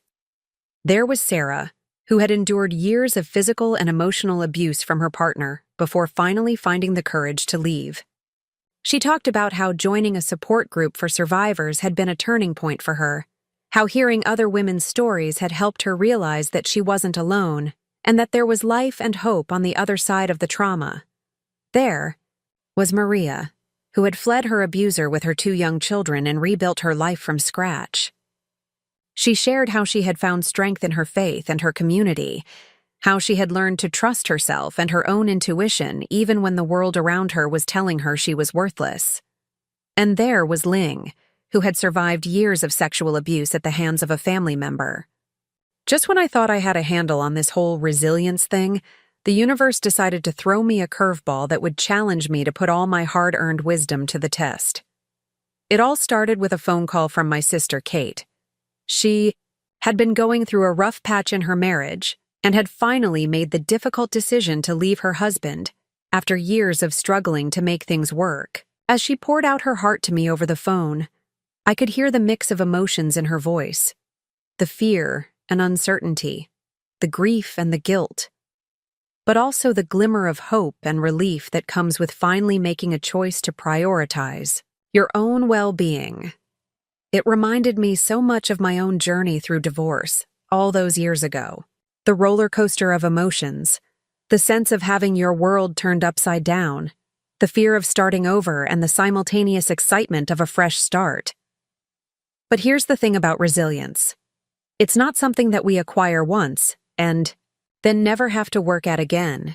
It's a muscle that we have to keep strengthening, a practice that we have to keep coming back to, no matter how far along we are in our journey. And what I've come to realize is that one of the most powerful ways we can strengthen our resilience is by showing up for others in their times of need, by offering our support, our wisdom, and our compassion to those who are going through their own struggles. So when Kate asked if she could come stay with me for a while, to get some distance and perspective as she navigated this new chapter in her life, I didn't hesitate to say yes. Having her there was a journey in itself. It brought up a lot of memories and emotions from my own divorce. The late-night conversations over tea, the tears and the laughter, the moments of fear and doubt, and the moments of clarity and strength. But it was also an opportunity for me to share some of what I had learned on my own journey, to offer Kate the tools and the insights that had helped me to weather my own storms. We talked a lot about the importance of self-compassion, of treating yourself with kindness and understanding even when things are tough. It's so easy to fall into the trap of self-blame and self-criticism when we're going through a hard time, to feel like we've failed somehow, like we're not enough. But what I've learned is that beating ourselves up only makes things harder. It drains our energy and our resilience, and keeps us stuck in a cycle of negativity and self-doubt. So, I encouraged Kate to practice self-compassion, to speak to herself like she would to a dear friend going through a difficult time, to offer herself the same grace and understanding that she would extend to someone she loved. We also talked about the power of leaning into our support systems, of reaching out to friends and family, of finding communities of people who can relate to what we're going through and offer us guidance and encouragement. When we're in the midst of a crisis or a major life transition, it can be so tempting to isolate ourselves, to feel like we have to go through it alone, like we're a burden to others or like no one could possibly understand what we're feeling. But what I've found is that opening up to others, even when it feels vulnerable or scary, can be one of the most powerful things we can do for our own healing and growth. When we share our stories and our struggles with each other, we create a web of connection and support that can carry us through even the toughest of times. We remind ourselves that we're not alone, that there are others who have walked this path before us and who can offer us wisdom and guidance along the way, and we also open ourselves up to the possibility of being that support for someone else, of using our own experiences and insights to help light the way for others who are going through their own dark nights of the soul. That's what I tried to be for Kate during her stay with me. A listening ear, a shoulder to cry on, a source of guidance and perspective when she needed it most. And in the process, I found that I was also learning and growing in ways I hadn't expected. Seeing her resilience and her courage in the face of such a major life upheaval reminded me of my own strength and helped me to tap into a deeper well of compassion and understanding within myself.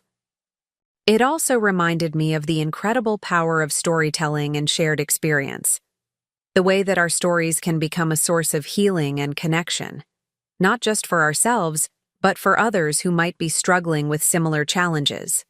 One evening, as Kate and I were sitting out on the porch sipping tea and watching the sunset, she turned to me with tears in her eyes and said, "I don't know how I would have gotten through this without you, sis. Hearing your story, seeing how far you've come and how much you've grown, it gives me hope that I can come out the other side of this too." That moment stayed with me long after Kate had gone back home to start rebuilding her life. It reminded me that our stories have power, that by sharing them with each other, we can offer hope and inspiration and comfort to those who need it most. And it also reminded me that resilience is not a solo journey, that we are all in this together, all part of a larger web of connection and support that can help us weather any storm.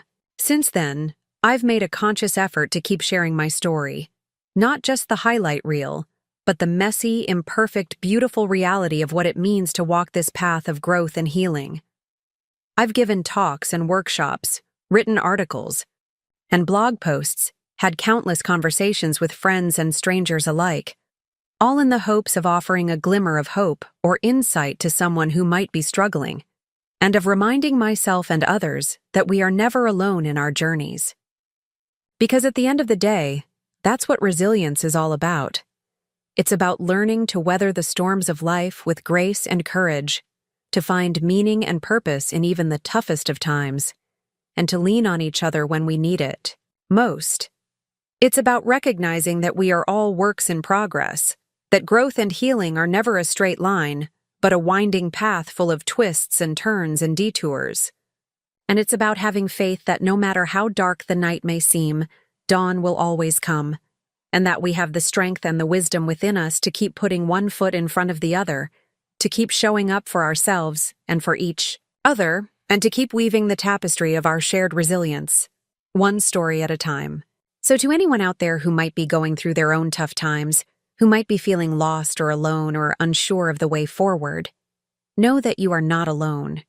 Know that your story matters, and that by sharing it with others, you have the power to create ripples of hope and healing that extend far beyond yourself. And know that no matter how many times you stumble or fall, no matter how many detours you have to take on this winding path of growth and resilience, you have everything you need within you to keep going, to keep rising, to keep creating a life of meaning and purpose and joy. Because at the end of the day, that's what this journey is all about. It's about learning to trust ourselves and each other, to lean into the discomfort and the uncertainty, and to have faith that no matter what challenges come our way, we have the strength and the wisdom to meet them with courage and grace. And it's about remembering that we are all in this together, that by showing up for ourselves and for each other with open hearts and minds, we can create a world of greater compassion, connection, and resilience, one story at a time. So keep showing up, my friends. Keep sharing your stories. Keep leaning on each other. Keep believing in your own strength and wisdom and resilience.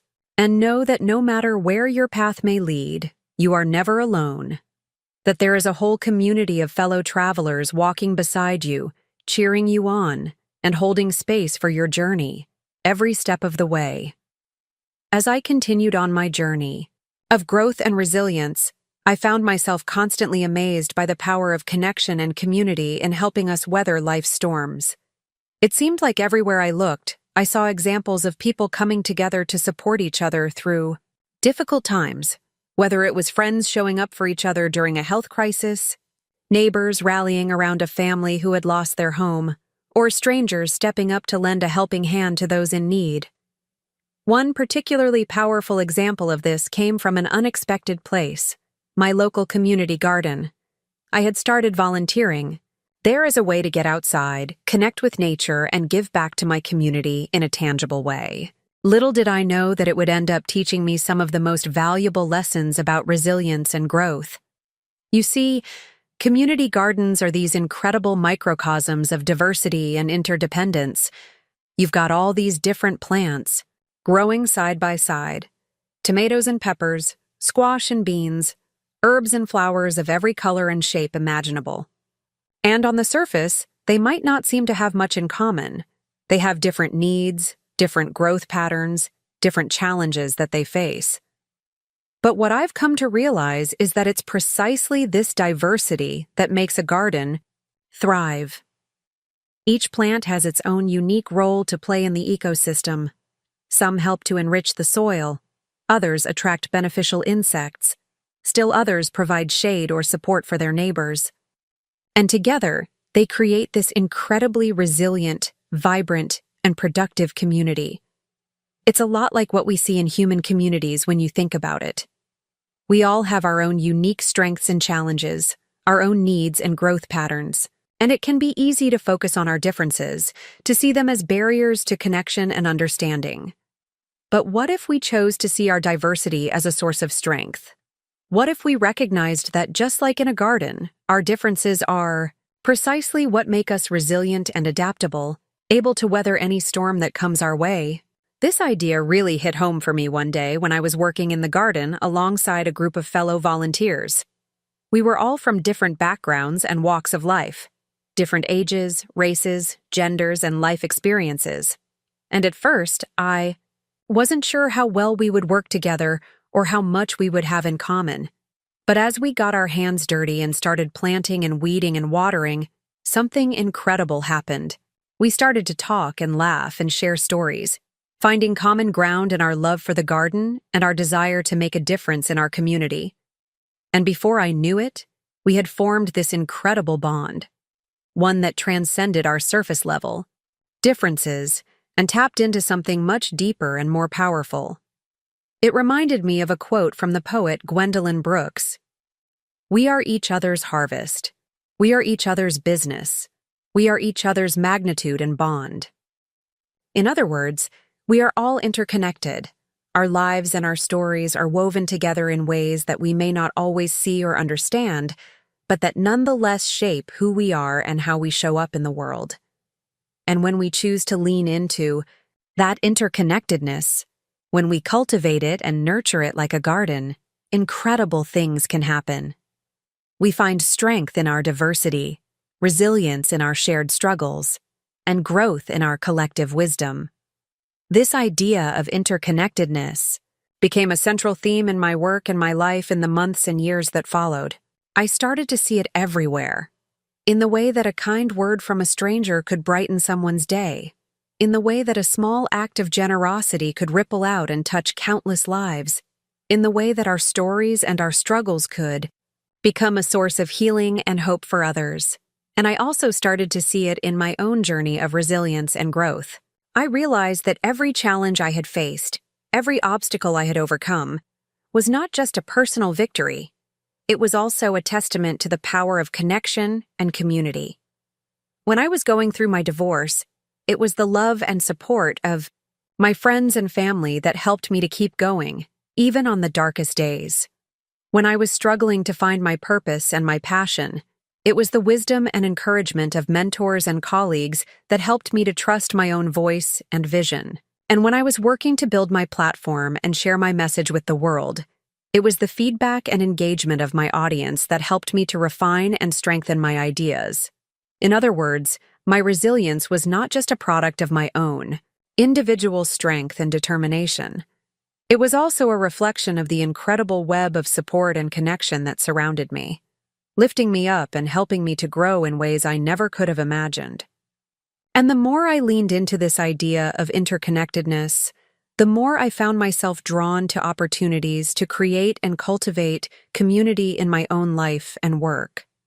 I started hosting events and workshops, creating spaces for people to come together and share their stories and their wisdom. I collaborated with other writers and speakers and activists, finding strength and inspiration in our shared passion for creating a more just and compassionate world. And I continued to volunteer and give back to my local community, recognizing that every small act of kindness and generosity had the power to create ripples of positive change. Through it all, I was constantly reminded of the incredible power of resilience, not just as an individual trait, but as a collective one. When we come together in the face of adversity, when we lean on each other and lift each other up, we are capable of overcoming even the greatest of challenges. And we are also capable of creating something beautiful and transformative in the process, a world where everyone has the support and the resources they need to thrive, where our differences are celebrated as a source of strength, and where our stories and our struggles become a tapestry of hope and healing. It's not always easy, of course. Building community, cultivating resilience, showing up for ourselves and for each other. It takes work and vulnerability and courage. It means being willing to step outside of our comfort zones, to have difficult conversations, to face our own fears and doubts head on. But what I've come to believe is that it's always worth it. Because when we do that work, when we lean into the discomfort and the uncertainty, when we trust in the power of connection and community, incredible things can happen. We find strength we never knew we had, wisdom we never knew we needed, and hope we never knew was possible. We create a world that is more resilient, more compassionate, and more beautiful than we ever could have imagined. And we discover that, no matter what challenges come our way, we are never alone. That we are all part of a larger story, a greater tapestry of resilience and growth and healing. So let us keep weaving that tapestry, my friends. Let us keep cultivating resilience in ourselves and in each other, keep building communities of support and connection and hope. And let us always remember that, just like in a garden, our diversity is our strength. That by coming together in all our beautiful, messy, imperfect humanity, we have the power to create something truly extraordinary. It's a journey that belongs to all of us, and it's one that I am honored and grateful to be walking with you every step of the way. You know, it's funny. The more I learned about resilience and the power of community, the more I started to see parallels between the growth and evolution of individuals and the growth and evolution of the world around us. It was like everywhere I looked, I saw examples of how the same principles that guide our personal journeys of healing and transformation are also at work on a much larger scale. Take nature, for example. Have you ever noticed how even in the most challenging of environments, the harshest deserts, the coldest tundras, the most barren landscapes, life always seems to find a way to adapt and thrive? It's like there's this incredible resilience built into the very fabric of the natural world, a resilience that allows it to weather any storm and emerge stronger and more beautiful on the other side. I remember learning about this concept called ecological succession in a science class once. The idea is that after a major disturbance, like a wildfire or a volcanic eruption, the ecosystem doesn't just bounce back to the way it was before. Instead, It goes through this gradual process of rebuilding and transformation, with different species and communities of organisms emerging and evolving over time. At first, you might see these pioneer species, hardy little plants and insects, that are able to colonize the barren landscape and start the process of rebuilding the soil and the ecosystem. And then, as the soil becomes richer and more stable, more complex communities start to emerge, grasses and shrubs, then small trees and larger animals. Over time, the ecosystem becomes more and more diverse and resilient, with each species playing a unique and vital role in maintaining the health and balance of the whole. And while the end result might look very different from the ecosystem that existed before the disturbance, it is often more adaptable and resilient as a result of the challenges it has faced. It's a lot like what we experience in our own lives. When you think about it, we all go through these major disruptions and challenges, whether it's a divorce or a job loss, a health crisis or a personal tragedy. And in the moment, it can feel like our entire world has been turned upside down, like we'll never be able to recover or move forward.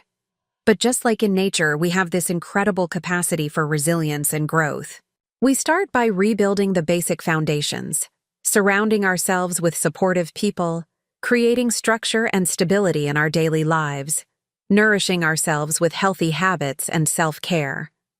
And then, gradually, we start to emerge into something new. We develop new strengths and skills, form new relationships and communities, discover new passions and purposes. We become more adaptable, more resilient, more capable of weathering whatever challenges come our way. It's not always a linear process, of course. There are setbacks and stumbling blocks, moments when we feel like we're sliding backwards instead of moving ahead. But over time, we start to see the progress we've made, the ways in which we've grown and evolved, the new possibilities that have emerged from the ashes of our old lives. And just like in an ecosystem, our resilience and growth is not just a matter of individual strength or willpower. It's also deeply interconnected with the health and vitality of the communities and the world around us. The more diverse and interconnected our social ecosystems are, the more resilient and adaptable we become. When we have a wide range of people and perspectives to learn from and lean on, when we are part of communities that support and challenge us to grow, we are better able to weather any storm that comes our way. And in turn, our own growth and resilience contributes to the health and vitality of those communities, creating a positive feedback loop of support and empowerment that lifts us all up. This idea of interconnectedness and mutual support became even more clear to me as I started to explore the world of social and environmental activism. I saw how so many of the challenges we face as individuals, from mental health struggles to economic insecurity, are deeply rooted in larger systemic issues like inequality and injustice, oppression and marginalization. And I also saw how the same principles of resilience and adaptability that I had learned in my own journey were being applied on a much larger scale, in the work of grassroots organizers and community leaders, in the movements for social and environmental justice that were emerging all around the world. I remember attending a rally for climate justice, where I heard a young activist speak about the concept of resilience-based organizing.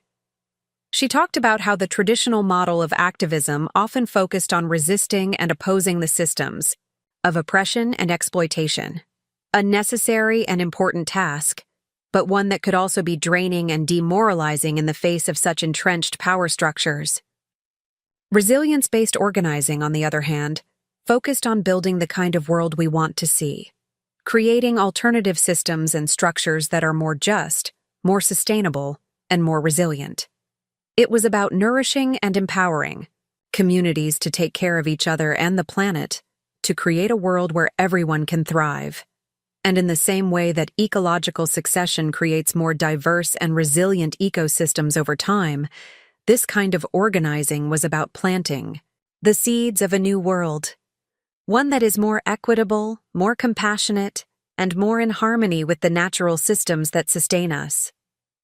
It was a powerful reminder that our personal journeys of resilience and growth are not separate from the larger struggles for social and environmental justice. They are deeply interconnected, each one informing and inspiring the other. And it was also a reminder that we all have a role to play in creating a more resilient and sustainable world.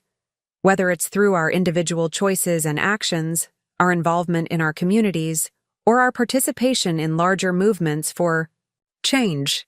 Just like in an ecosystem, every small act of kindness and courage, every decision to prioritize our own well-being and the well-being of others, every step we take towards a more just and compassionate world, it all matters, and it all contributes to the larger web of resilience and regeneration.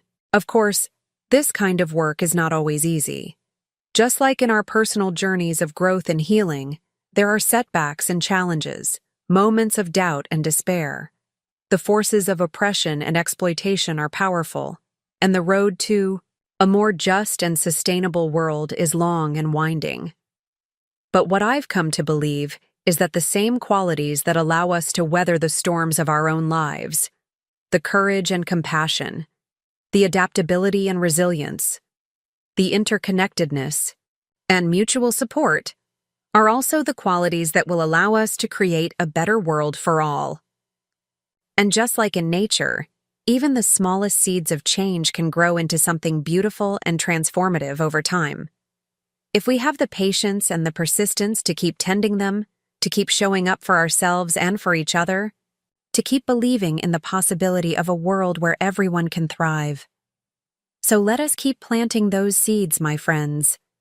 In our own lives and in the world around us, let us keep cultivating resilience and regeneration, justice and compassion, hope and possibility.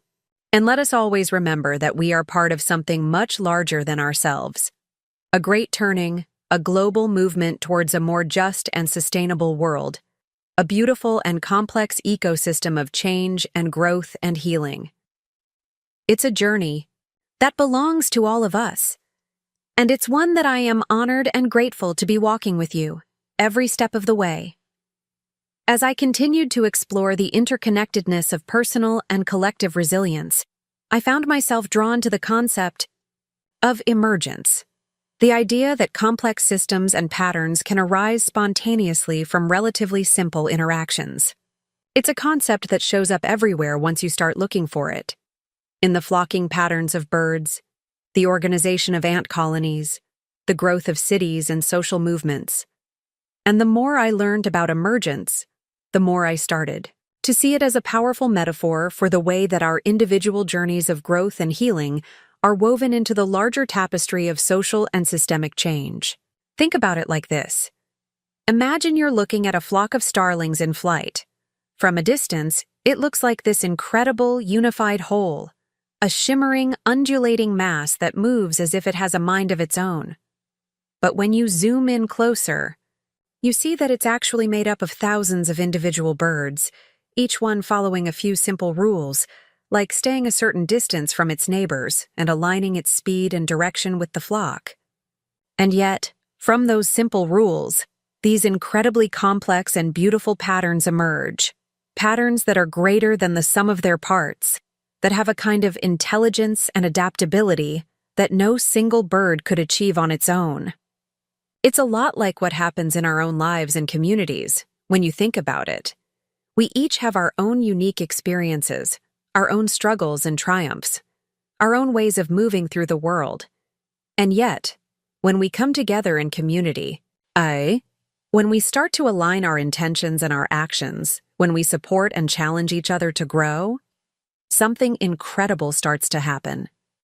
We start to see patterns and possibilities that we couldn't have seen on our own. We start to create systems and structures that are more resilient, more adaptable, more able to weather the storms of change and uncertainty. We start to tap into a kind of collective intelligence and wisdom that is greater than any one of us could have accessed alone. And just like with the starlings, this emergence is not something that happens all at once or in a predictable, linear way. It's a gradual, iterative process. one that is shaped by the unique contributions and interactions of each individual, but that also has a kind of self-organizing property, a tendency to evolve and adapt over time. I saw this dynamic at play in so many of the communities and movements I was a part of. From the grassroots organizing groups that were working to build more just and sustainable food systems, to the mutual aid networks that were providing support and care for those most impacted by the pandemic. In each case, there was no single leader or mastermind directing the action from above. Instead, there was a kind of distributed intelligence and creativity, a network of individuals and groups working together in ways that were often messy and improvisational, but that were also incredibly effective and resilient. And what I started to realize was that this kind of emergent, collaborative model of social change was not just a nice idea or a feel-good slogan. It was actually a powerful and necessary paradigm shift, one that challenged the dominant models of hierarchy and control, and that recognized the inherent complexity and interdependence of the systems we are trying to change. Because the truth is, the challenges we face as a society, from climate change to racial injustice to economic inequality, are not problems that can be solved by any one person or group, no matter how brilliant or well-intentioned they may be. They are systemic issues that are deeply rooted in the very structures and paradigms of our society, and that require a kind of collective, emergent response that taps into the wisdom and creativity of everyone. And the same is true, I believe, for our own personal journeys of growth and transformation. We are not islands unto ourselves, separate and disconnected from the world around us. We are part of a larger web of relationships and communities, a larger ecosystem of change and possibility. And just as the health and resilience of an ecosystem depends on the diversity and interconnectedness of its parts, our own resilience and growth is deeply interwoven with the resilience and growth of those around us. This is why, for me, the work of personal transformation and the work of social change are not separate endeavors, but rather two sides of the same coin. When we do the hard work of healing our own traumas and wounds, of cultivating our own inner resilience and wholeness, we are not just changing ourselves, we are also contributing to the healing and transformation of the world around us. And when we show up in our communities and our movements with that same spirit of healing and wholeness, when we bring our full selves to the work of creating a more just and life-affirming world, we are not just changing the world, but also continuing to grow and transform ourselves in the process. It's a beautiful and sacred feedback loop, one that recognizes the deep interconnectedness of all life, and that calls us to a kind of radical responsibility and care for ourselves, for each other, and for the world we share. And it's a loop that I have seen play out again and again in my own life and work, in the moments of breakthrough and transformation that have come when I was able to bring my own healing and growth to bear on the larger challenges and possibilities of my community, and in the ways that my community has in turn supported and nourished my own ongoing journey of resilience and wholeness. Of course, this kind of emergent, interconnected model of change is not always easy or comfortable. It requires a kind of surrender and trust, a willingness to let go of our need for control and certainty, and to embrace the unknown and the unpredictable. It asks us to show up in our vulnerability and our imperfection, to risk failure and disappointment, to keep learning and unlearning and growing even when it's hard. But what I've found is that it's also a model that is deeply life-giving and joyful, that connects us to a sense of meaning and purpose that is larger than ourselves, and that allows us to tap into a kind of collective power and possibility that is truly transformative. And in a world that is facing such profound challenges and uncertainties, in a time when the old ways of doing things are so clearly failing us, I believe that this kind of emergent, collaborative, heart-centered approach to change is not just a nice idea, but an urgent necessity. It's the way forward, the path to a world that is more just and sustainable, more compassionate and creative, more able to honor the sacred interdependence of all life. And it's a path that is open to all of us, no matter where we come from or what we've been through. Because each of us has a unique role to play, a unique gift to offer, in the larger story of healing and transformation that is unfolding all around us. So let us keep showing up, my friends. Let us keep doing the work of healing and growth in our own lives and in the world around us. Let us keep trusting in the power of emergence, the wisdom of the collective, the resilience of the human spirit. And let us never forget that we are all in this together, that our liberation is bound up with the liberation of all beings, and that every small act of courage and compassion, every choice to show up with an open heart and a willingness to grow, is a part of the great turning, the great healing that our world so desperately needs. You know, the more I explored this idea of emergence and the power of interconnected systems, the more I started to see it everywhere, not just in the natural world and in social movements, but in my own life and relationships as well. It was like once I had this new lens to look through, I couldn't unsee the patterns and possibilities that had been there all along. One of the places where this really hit home for me was in my relationship with my teenage daughter, Mia. Like a lot of parents of adolescents, I had been struggling to connect with her, to find ways to support her growth and independence while still maintaining our bond. It felt like we were constantly butting heads, getting stuck in these frustrating cycles of misunderstanding and conflict. But as I started to learn more about emergence and systems thinking, I began to see our relationship in a new light. Instead of seeing Mia's pushback and boundary testing as a personal affront or a sign of disrespect, I started to understand it as a natural part of her own journey of growth and individuation, a way of testing the limits of the system we had created, together as a family, and of finding her own place and identity within it. And instead of trying to control or dictate her behavior, I started to focus more on creating the conditions for a healthy, resilient relationship to emerge. One that could weather the ups and downs of the teenage years, and that could support both of our needs for connection and autonomy. In practice, this looked like a lot of different things. It meant having more open and honest conversations, even when they were uncomfortable. It meant setting clear boundaries and expectations, but also being willing to renegotiate them as needed. It meant finding ways to spend quality time together, doing things we both enjoyed. And it meant working on my own growth and healing so that I could show up as a more grounded and compassionate presence in her life. At first, it wasn't always easy.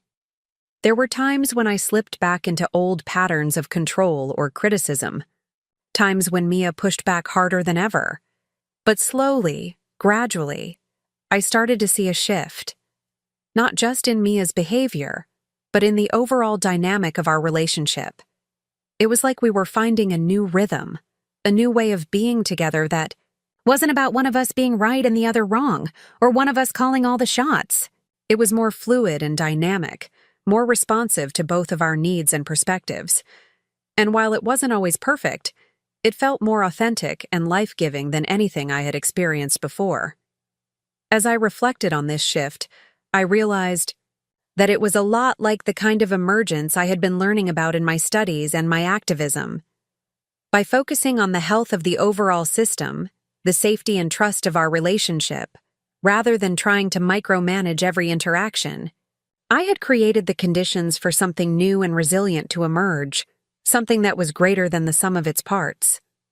And I also realized that this kind of emergence wasn't a one-time event, but an ongoing process. One that required me to keep showing up, keep learning and growing, keep adapting to the changing needs and dynamics of our relationship over time. It was a powerful reminder that, just like in the larger systems we are a part of, our personal relationships are not static or fixed, but rather living, evolving entities that require ongoing care and attention.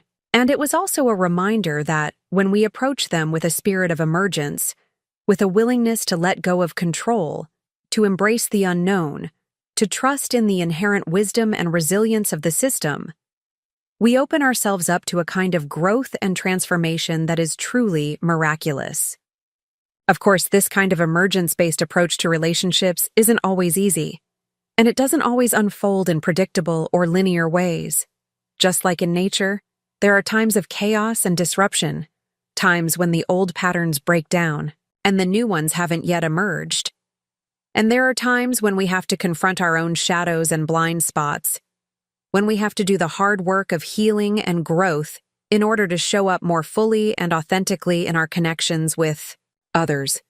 But what I've found is that when we are willing to do that work, when we are willing to lean into the discomfort and uncertainty of change, to trust in the inherent resilience and wisdom of ourselves and others, we tap into a kind of magic and possibility that is truly transformative. We start to see our relationships not as something to be managed or controlled, but as a source of ongoing learning and growth, a mirror that reflects back to us our own beauty and imperfection. We start to experience a kind of intimacy and connection that is not based on sameness or agreement, but on a deep honoring of each other's unique journey and perspective. And we start to create the kind of world we want to live in, one that is more compassionate and cooperative, more responsive to the needs and voices of all its members. And the beautiful thing is, this kind of emergence doesn't just happen in our personal relationships. It can also happen in our larger communities and social systems, when we approach them with the same spirit of openness and care. I've seen it happen in my own community, as people have come together to support each other through the challenges of the pandemic, creating mutual aid networks, sharing resources and care, finding creative ways to connect and collaborate even in the face of social distancing and isolation. I've seen it happen in the larger movements for social and ecological justice, as people from all walks of life have joined together to demand a more equitable and sustainable world, creating new alliances and coalitions, developing innovative strategies and solutions, building the kind of people power that can truly change the world. And I've seen it happen in my own heart and mind, as I've continued to do the work of healing and growth, of learning to trust in the inherent goodness and resilience of myself and others, of finding my own place and purpose in the larger web of life. Because that's the thing about emergence. It's not just something that happens out there, in the abstract or the impersonal. It's something that happens within us and between us, in the moments of connection and care, in the choices we make, to show up with authenticity and courage, in the ways we learn to dance with the ever-changing rhythms of life. And the more we attune ourselves to that dance, the more we learn to trust in the wisdom of emergence, to embrace the beauty and complexity of the systems we are a part of. The more we open ourselves up to a kind of magic and possibility that is truly breathtaking. So let us keep dancing, my friends. Let us keep showing up for ourselves and for each other, with open hearts and curious minds. Let us keep learning and growing and evolving in all the ways that life invites us to. And let us remember that no matter how alone or disconnected we may feel at times, we are all part of something larger, a great unfolding, a sacred emergence that is always calling us home to ourselves and to each other. It's a journey that belongs to all of us, and it's one that I am honored and grateful to be sharing with you every step of the way. You know, as I've continued to explore this idea of emergence and the way it shows up in our lives and relationships, I keep coming back to one key realization. Emergence is not just about the end result, the new patterns or possibilities that arise from the interactions of a system. It's also about the process itself, the way that change unfolds over time, the way that each moment and each choice shapes the larger whole. I think about this a lot in the context of my own journey of growth and transformation. For so long, I had been focused on the outcome, the destination, on getting to a place where I had it all figured out, where I was finally healed or enlightened, or whatever other idealized state I had in mind. But the more I leaned into the process of emergence, the more I started to see that growth isn't really about arriving at some fixed point, but rather about becoming more and more attuned to the constant unfolding of life. It's like the difference between trying to control a garden and learning to work with the natural rhythms and processes of the earth. When we try to control every aspect of a garden, when we micromanage every seed and every weed, when we try to force it to conform to some preconceived plan, we often end up creating more problems than we solve. We disrupt the delicate balance of the ecosystem. We stifle the inherent intelligence and creativity of the plants and soil. But when we learn to work with the emergent properties of a garden, when we pay attention to the unique needs and qualities of each plant, when we create the conditions for healthy growth and let nature take its course, we open ourselves up to a kind of abundance and vitality that is truly amazing. We get to witness the incredible resilience and adaptability of life, the way that even the tiniest seed can grow into a magnificent tree, the way that even the most barren patch of earth can spring forth with new growth and possibility. And I think the same is true for our own growth and transformation. When we fixate on the end goal, the idealized version of ourselves that we think we should be, we often end up getting in our own way. We judge ourselves harshly for not being there yet. We try to force ourselves into some predetermined mold. We shut ourselves off from the organic unfolding of our own becoming. But when we learn to trust in the process of emergence, when we show up each day with curiosity and openness, when we pay attention to the small shifts and insights that arise in each moment, when we create the conditions for our own flourishing, and let the journey unfold in its own way, we open ourselves up to a kind of growth and transformation that is truly miraculous. We start to see that every experience, every challenge, every moment of discomfort or uncertainty is not an obstacle to be overcome, but an invitation to learn and evolve. We start to appreciate the incredible diversity and complexity of our own inner landscape, the way that even our shadows and struggles can be doorways to new insight and understanding. And we start to experience a kind of wholeness and integration that is not about perfection, but about embracing the fullness of who we are in all our messy, beautiful humanity. Of course, this kind of emergence-based approach to growth is not always easy, and it requires a great deal of patience and trust. Just like in a garden, there are times when the growth is slow or invisible, times when we have to weather storms and droughts and all kinds of unexpected challenges, and there are times when we have to confront our own resistance and fear, when we have to let go of old stories and identities in order to make space for something new to emerge.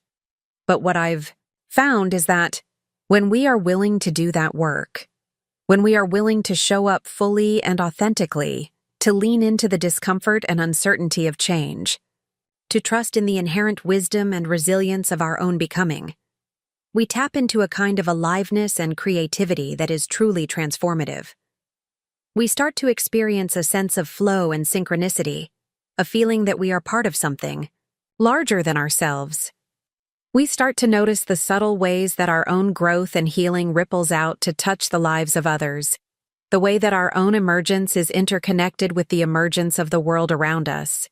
And we start to feel a sense of purpose and meaning that is not about achieving some external goal, but about participating fully in the great unfolding of life. It's like one of my favorite quotes from the poet Rainer Maria Rilke. "The only journey is the one within." When we learn to approach our own growth and transformation as an ongoing process of emergence, as a journey of continual unfolding and revelation, we open ourselves up to a kind of beauty and mystery that is truly breathtaking. We start to see that our own becoming is not separate from the becoming of the world, that our own healing and awakening is intimately connected to the healing and awakening of all beings. And we start to experience a kind of love and compassion that is not just for ourselves, but for the whole of life, a fierce and tender commitment to the flourishing of all things. So as we continue on this journey of emergence, both individually and collectively, let us remember to be patient and present, to trust in the organic unfolding of our own growth and transformation. Let us create the conditions for our own wholeness and liberation, and for the healing and renewal of the world around us.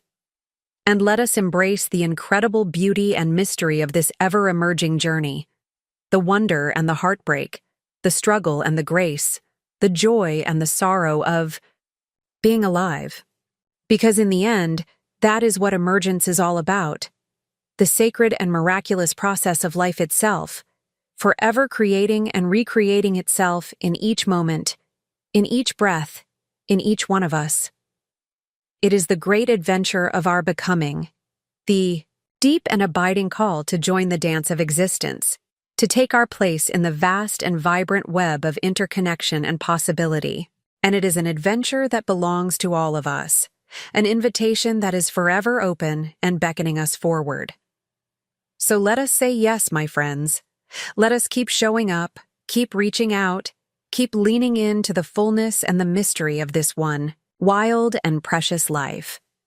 And let us do so together, as individuals and as communities, as part of the larger ecology of healing and transformation that is forever unfolding within us and around us.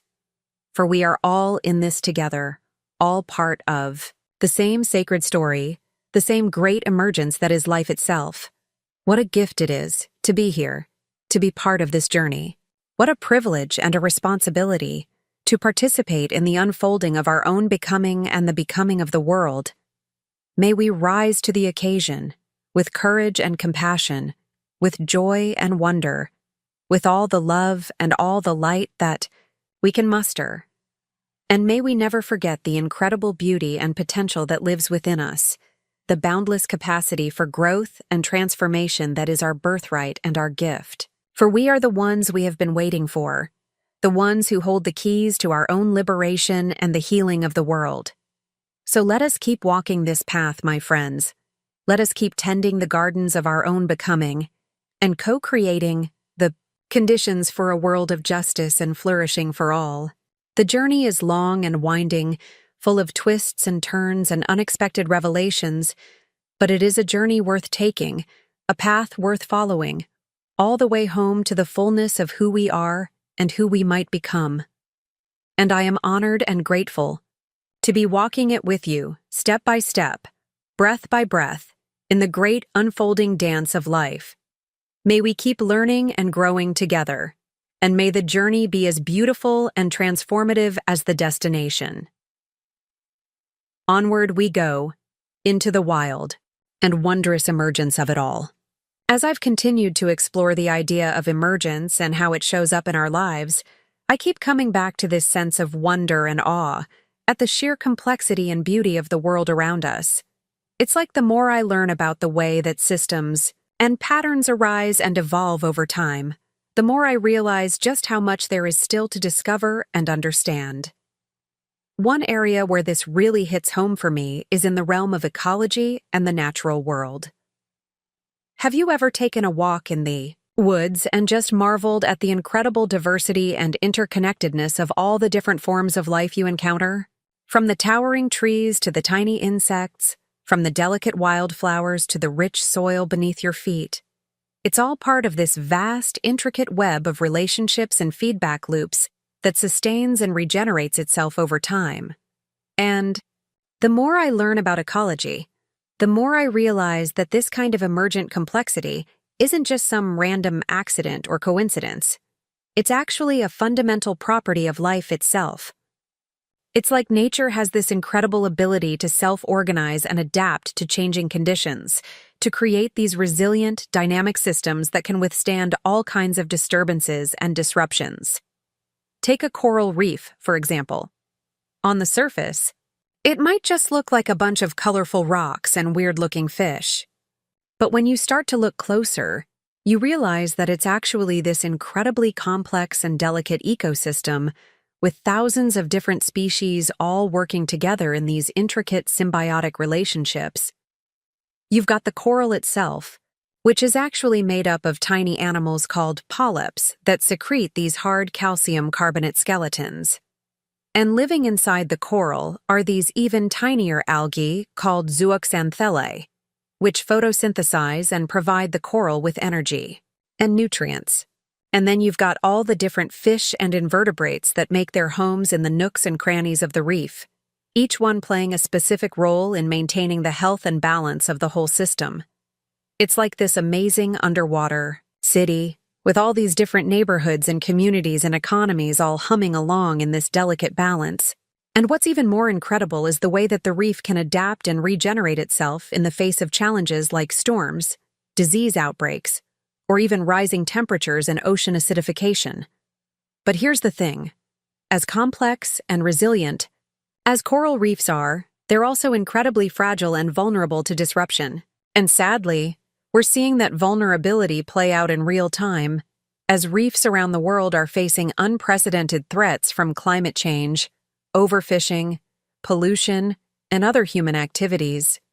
It's a stark reminder that even the most intricate and adaptive systems have their limits, and that we have a responsibility to be good stewards and caretakers of the incredible web of life that sustains us all. And I think this is where the idea of emergence becomes so powerful and so relevant to our own lives and communities. Because just like a coral reef, we too are part of these complex, interconnected systems, these webs of relationships and interactions that shape who we are and how we show up in the world. And just like a coral reef, we have this incredible capacity for resilience and regeneration, for adapting to change and creating new possibilities in the face of challenges and setbacks. But we also have a responsibility to tend to the health and well-being of the larger systems we're a part of, to be mindful of the ways that our actions and choices ripple out and impact the world around us. So what does this look like in practice? How can we start to cultivate a sense of emergence in our own lives and communities, and work towards a world that is more resilient, more regenerative, and more deeply attuned to the interconnectedness of all things? I think it starts with curiosity and humility, with a willingness to keep learning and exploring, to ask questions and seek out new perspectives and ways of understanding the world. It means paying attention to the small details and the big picture, the micro and the macro, and looking for the patterns and relationships that connect it all together. It also means cultivating a sense of empathy and compassion for ourselves, for each other, and for the more than human world that sustains us. It means recognizing that we're all in this together, all part of the same interdependent web of life, and that our well-being is inextricably linked to the well-being of the whole. And perhaps most importantly, it means being willing to show up fully and authentically, to bring our whole selves to the work of co-creating a world that works for everyone. It means tapping into our own unique gifts and passions and experiences, and finding ways to weave them into the larger tapestry of healing and transformation that is forever unfolding around us. This is the invitation of emergence as I see it, to participation, to creativity, to showing up with an open heart and a sense of wonder and possibility. It's not about having all the answers or getting everything perfect. It's about engaging wholeheartedly with the messy, beautiful, unfinished story of life and doing what we can to help shape it in the direction of greater flourishing and connection. And the beautiful thing is, this is an invitation that is open to all of us, in every moment and every breath.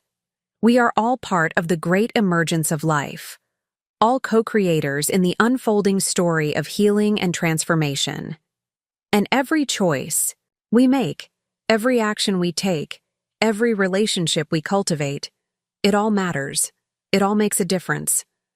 So as we navigate the complexities and challenges of this particular moment in time, with all its upheaval and uncertainty, all its grief and its possibility, let us remember the lessons of emergence, the wisdom of the living world.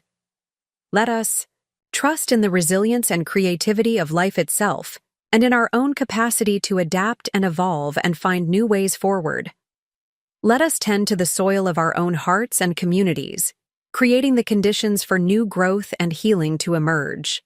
Let us listen deeply to the voices and stories and experiences of those who have been marginalized and oppressed, knowing that their liberation is bound up with our own.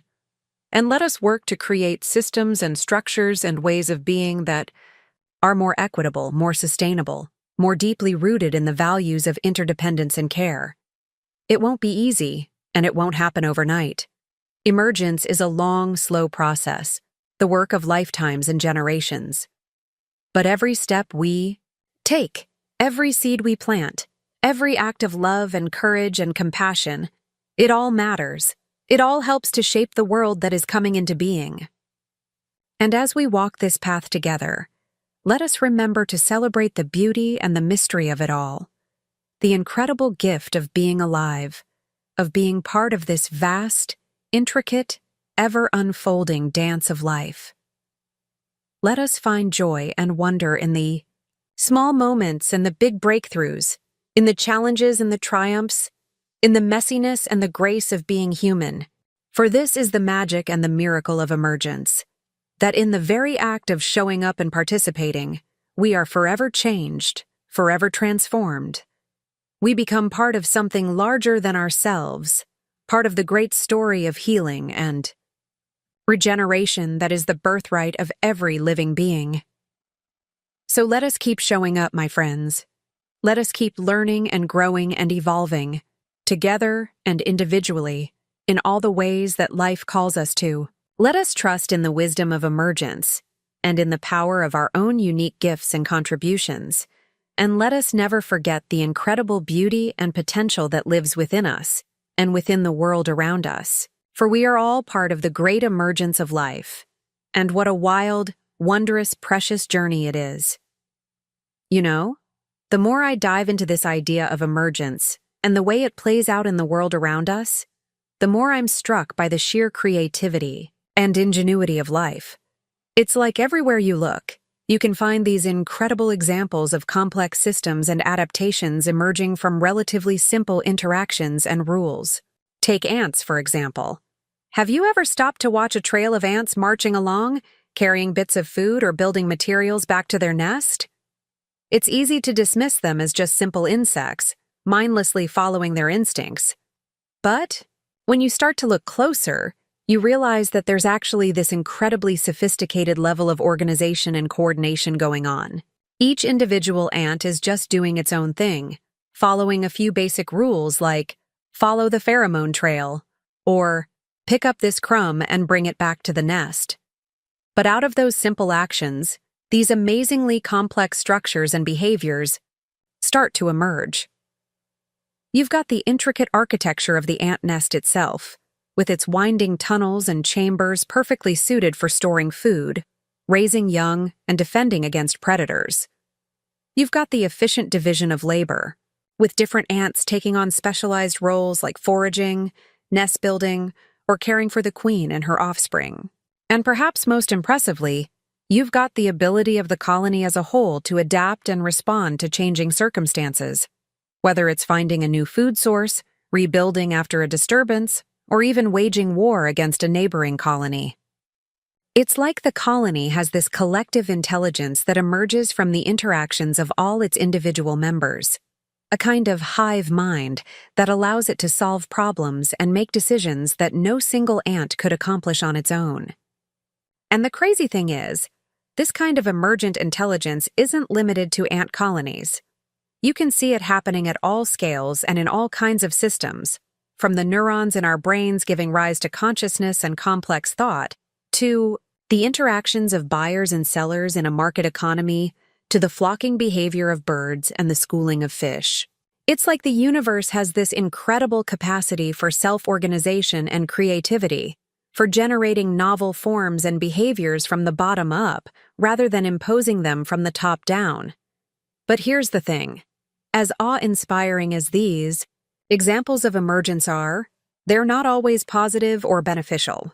In fact, some of the most pressing challenges we face as a society today, things like income inequality, political polarization, or environmental degradation, could be seen as a kind of emergence gone awry, the unintended consequences of systems and incentives that have taken on a life of their own. Take climate change, for example. On one level, it's the result of a whole bunch of individual choices and actions. The cars we drive, the foods we eat, the energy we use to power our homes and industries. But those individual choices are shaped by larger systems and structures. Things like fossil fuel subsidies, consumerist culture, or the profit motive of corporations. And over time, those systems and structures have given rise to this incredibly complex and dangerous phenomenon. A warming planet, rising sea levels, more frequent and severe natural disasters, and all the ripple effects that come with them. So in a sense, climate change is an emergent property of our global economic and social systems. the unintended outcome of the way we've organized our societies and our relationships with the natural world. And the scary thing is, because it's an emergent phenomenon, it's incredibly difficult to address or reverse. It's not like there's some central authority or decision maker we can appeal to and say, "Hey, cut it out with all the carbon emissions." The problem is distributed, decentralized, and deeply embedded in the very fabric of our lives. But here's where I think the lessons of emergence can actually give us some hope and guidance. Because if these complex challenges are emerging from the interactions of many different parts and players, then that means we all have a role to play in shaping the future that emerges. Just like an ant colony, we may feel like insignificant individuals in the grand scheme of things. But every choice we make, every action we take, every conversation we have, it all matters. It all contributes to the larger patterns and structures that are shaping our world. So, what if we started to see ourselves as active participants in the great emergence of life, rather than just passive observers or victims of circumstance? What if we took seriously our own agency and creativity, our own capacity to make a difference in the systems and communities we're a part of? It might mean making different choices in our own lives. Things like reducing our carbon footprint, supporting local economies, or cultivating more compassionate and inclusive relationships. It might mean getting involved in our communities, advocating for policies and practices that promote the common good, or supporting the leadership and vision of those who have been marginalized and oppressed. And it might mean working to create new systems and structures entirely, things like regenerative agriculture, community-owned energy, or participatory democracy that are more aligned with the principles of emergence, more attuned to the interconnectedness and creativity of life. None of this is easy, of course. It requires a kind of radical imagination, a willingness to question the status quo and envision new possibilities. It requires a deep sense of empathy and solidarity, a recognition that our own well-being is intimately tied to the well-being of the whole, and it requires a great deal of courage and perseverance, a willingness to keep showing up and doing the work even when the odds seem stacked against us. But here's the thing. As daunting as it may seem, this is the work that we were made for. This is the great adventure of being alive, of being part of the incredible emergence of life in all its complexity and mystery. And the beautiful thing is, we don't have to do it alone. Just like an ant colony, we have this incredible capacity for cooperation and coordination, for working together towards a common purpose. We have the ability to learn from each other, to share our gifts and insights, to support and encourage one another along the way. So, as we navigate the challenges and opportunities of this moment in history, let us remember the lessons of emergence. Let us trust in the creativity and resilience of life itself, and in our own capacity to be agents of positive change. Let us work to create the conditions for new possibilities to emerge in our own lives, in our communities, and in the world as a whole. Let us listen deeply to the wisdom and experiences of those who have been marginalized and oppressed, knowing that their leadership and vision are essential for the healing and transformation of our world. And let us never forget the incredible beauty and potential that lives within us, and within the web of life that sustains us all. For we are all part of the great emergence, the unfolding story of the universe, the creative power of love and consciousness and connection.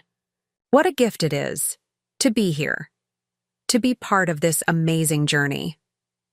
What a privilege and a responsibility to participate in the shaping of our collective future. So let us rise to the occasion, my friends.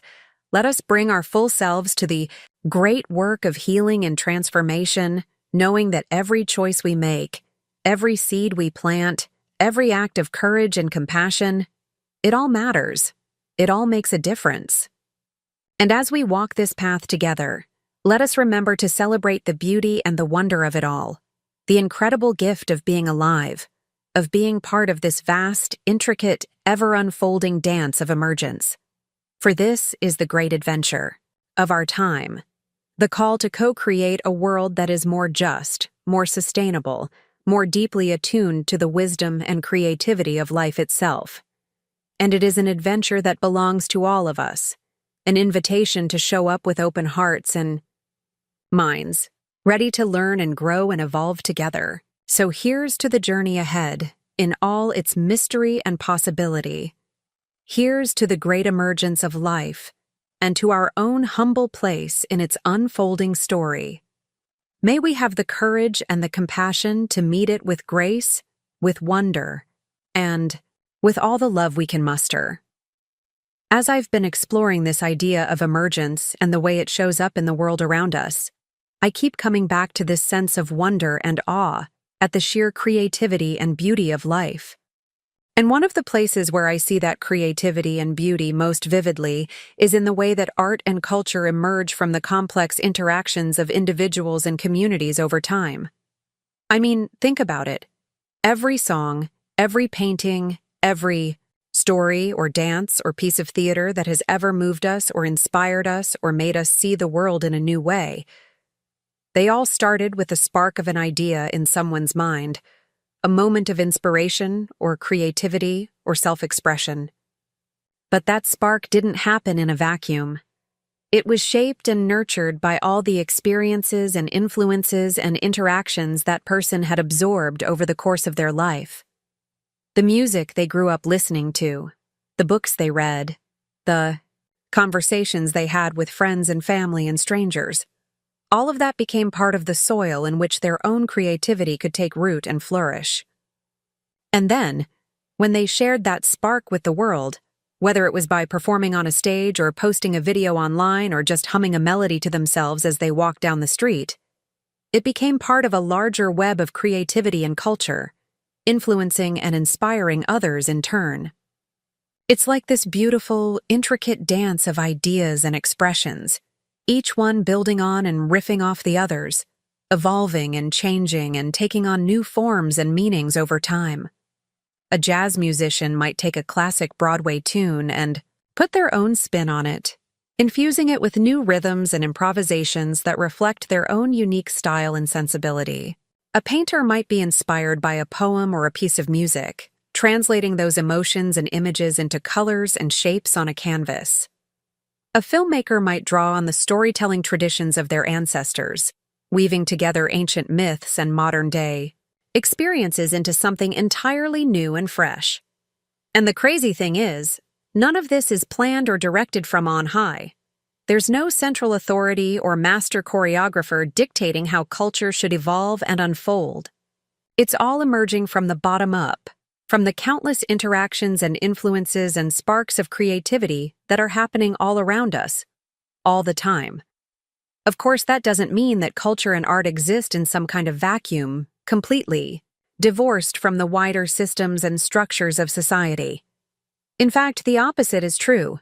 The stories we tell, the songs we sing, the images we create and consume, they both reflect and shape the world we live in, for better or for worse.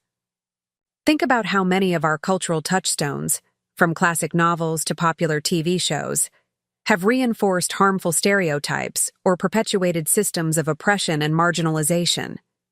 Think about how the stories we tell about history and identity and belonging can either open up space for empathy and inclusion or shut it down in the name of fear and division. So, in a sense, the emergence of art and culture is deeply political.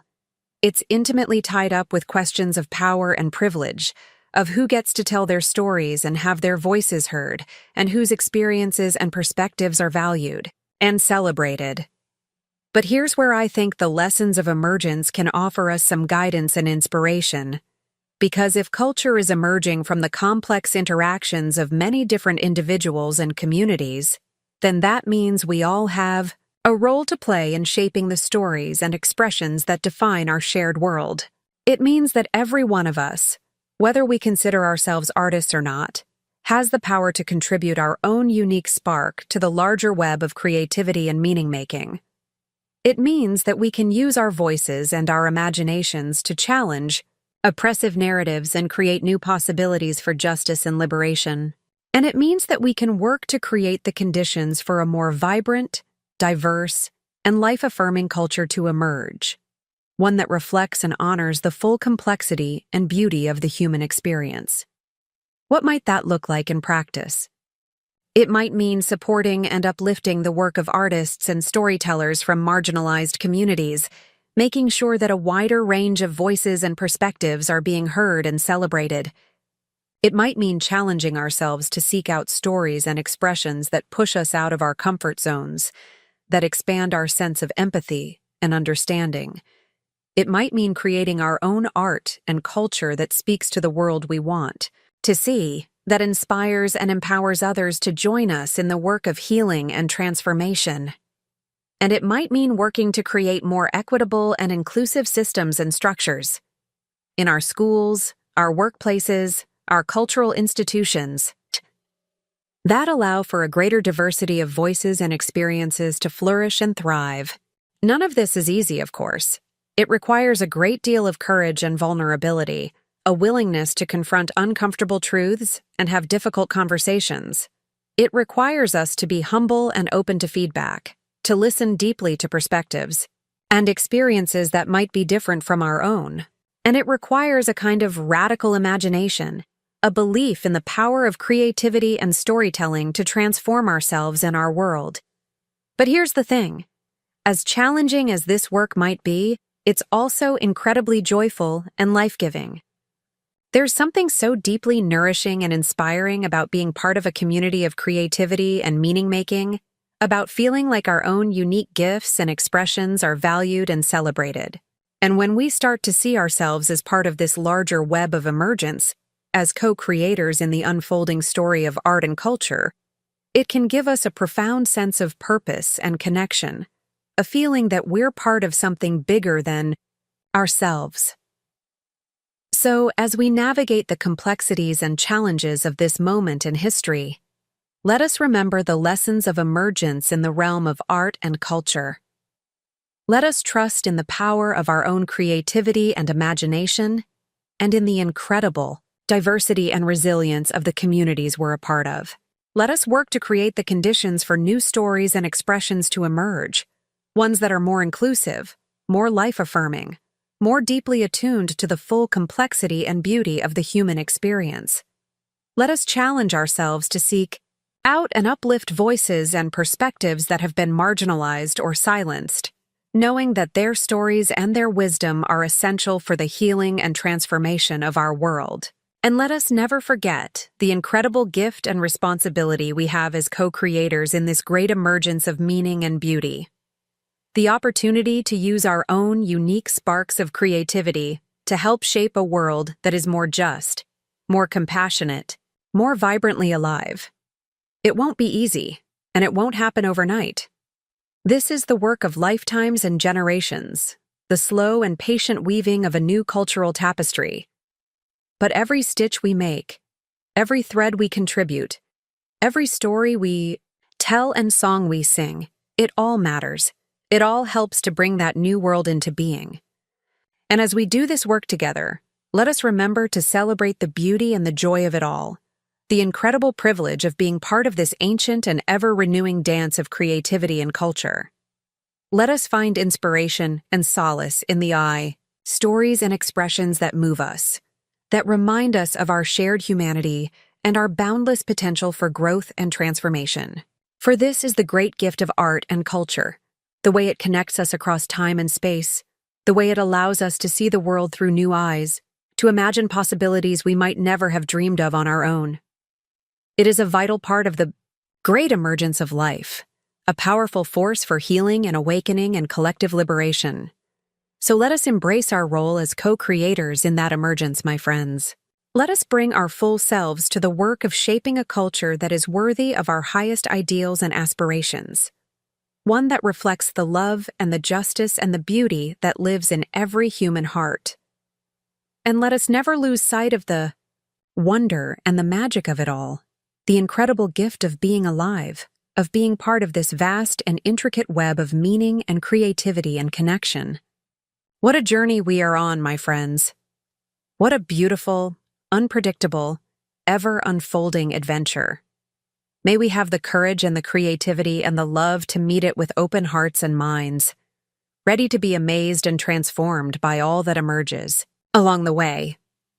You know, as I've been diving deeper into this idea of emergence and the way it plays out in the world around us, I keep coming back to this sense of interconnectedness, the way that everything is woven together in this vast, intricate web of relationships and influences. And one of the most powerful examples of that interconnectedness, I think, is the way that our own individual journeys of growth and transformation are shaped by the people and communities we're a part of. I mean, think about it. Who we are and how we show up in the world is so deeply influenced by the relationships and experiences we've had throughout our lives. The family we grew up in, the friends we've made, the teachers and mentors who have guided us, the communities we've been a part of. All of these have played a role in shaping our values, our beliefs, our sense of identity and purpose. And it's not just a one-way street either. We're not just passive recipients of all these influences, but active co-creators in the unfolding story of our lives and our relationships. Every interaction we have, every conversation, every moment of connection, or conflict, it all becomes part of the soil in which we grow and change and evolve over time. It's like we're all these unique little ecosystems, each one of us a complex web of experiences and influences and relationships. And just like in any ecosystem, there's this constant dance of give and take, of mutual shaping and adaptation and evolution. So maybe I'm going through a tough time, a breakup, a job loss, a health crisis, and I turn to my friends for support and guidance. And in those moments of vulnerability and connection, something starts to shift inside of me. I start to see my situation in a new light, to find new reserves of strength and resilience that I didn't know I had. Or maybe I'm part of a community that's going through a collective trauma or upheaval, a natural disaster, a social or political crisis. And we come together to support each other and work towards healing and change. And in the process, we start to forge new bonds of solidarity and trust, to discover shared purpose and vision that transcends our individual differences. And the beautiful thing is, these kinds of transformative relationships and experiences don't just change us as individuals, they also have the power to ripple out and shape the larger communities and systems we're a part of. Think about all the social movements and cultural shifts that have emerged from the grassroots over the years, from civil rights to environmental justice to LGBTQ+ liberation. All of them started with small groups of people coming together around a shared vision and values, supporting each other and working towards change in their own lives and communities. And as those small groups started to grow and connect with each other, as they started to build coalitions and alliances and movements, they began to have an impact on a much larger scale, changing laws and policies, challenging dominant narratives and power structures, reshaping the very fabric of our society in ways that were once unimaginable. It's like the old saying goes, never doubt that a small group of thoughtful, committed citizens can change the world. Indeed, it is the only thing that ever has. And what I love about that quote is the way it speaks to the power of emergence, the way that those small, localized actions and connections can give rise to these massive, transformative shifts over time. Of course, it's not always a smooth or straightforward process. There are setbacks and challenges and conflicts along the way, moments when it feels like the odds are stacked against us, or the obstacles are insurmountable. And there are no guarantees that our efforts will always bear fruit in the ways we hope or expect. But here's what I've come to believe, that the very act of showing up in our relationships and communities with an open heart and a commitment to growth and healing is itself a powerful form of emergence. That every moment of connection and care, every act of solidarity and love, every choice to lean into our own journey of transformation, it all matters. It all helps to shape the world we live in ways both seen and unseen. And when we start to see ourselves as part of this larger web of relationships and influences, when we start to trust in the power of our own unique gifts and experiences to make a difference, That's when we start to tap into the incredible creativity and resilience of the human spirit. That's when we start to see possibilities and pathways for change that we might never have imagined on our own. So, as we navigate the challenges and opportunities of this moment in history, let us remember the lessons of emergence in the realm of relationships and community. Let us recognize that we are all interconnected, all part of this vast and intricate dance of mutual shaping and transformation. Let us work to create the conditions for authentic connection and healing in our own lives and relationships, showing up with vulnerability and courage, practicing deep listening and empathy, being willing to sit with discomfort and uncertainty in the service of growth. Let us seek out communities of shared purpose and values, spaces where we can find support and solidarity in the work of personal and collective liberation. And let us look for ways to build bridges of understanding and collaboration across difference, knowing that our struggles and our hopes are ultimately bound up with each other. None of this is easy, of course. It requires a great deal of patience and persistence, a willingness to make mistakes and start again, to keep showing up even when the way forward is unclear. And it requires a kind of radical trust in ourselves, in each other, in the power of love and connection to guide us through even the darkest of times. But here's what gives me hope: the knowledge that we are not alone in this journey, that there are so many others out there who share our longing for a world of greater justice and compassion and healing, that every day, in ways both small and profound, people are coming together to support each other and work towards change, planting seeds of emergence in the soil of their own lives and communities. And as those seeds start to sprout and grow, as they start to connect with each other and form new patterns and possibilities, who knows what kind of beautiful, life-affirming world might emerge? So let us keep planting those seeds, my friends. Let us keep showing up for ourselves and for each other with open hearts and minds, ready to be changed and transformed by the relationships and experiences we encounter along the way. Let us trust in the power of emergence to guide us towards a future that is more just, more sustainable, more deeply attuned to the needs of all beings. And let us never lose sight of the incredible beauty and potential that lives within each one of us, the unique gifts and stories and experiences that we bring to this great unfolding dance of life. What a journey we are on, my friends. What a privilege it is to be alive in this moment, to be part of this incredible web of connection and possibility.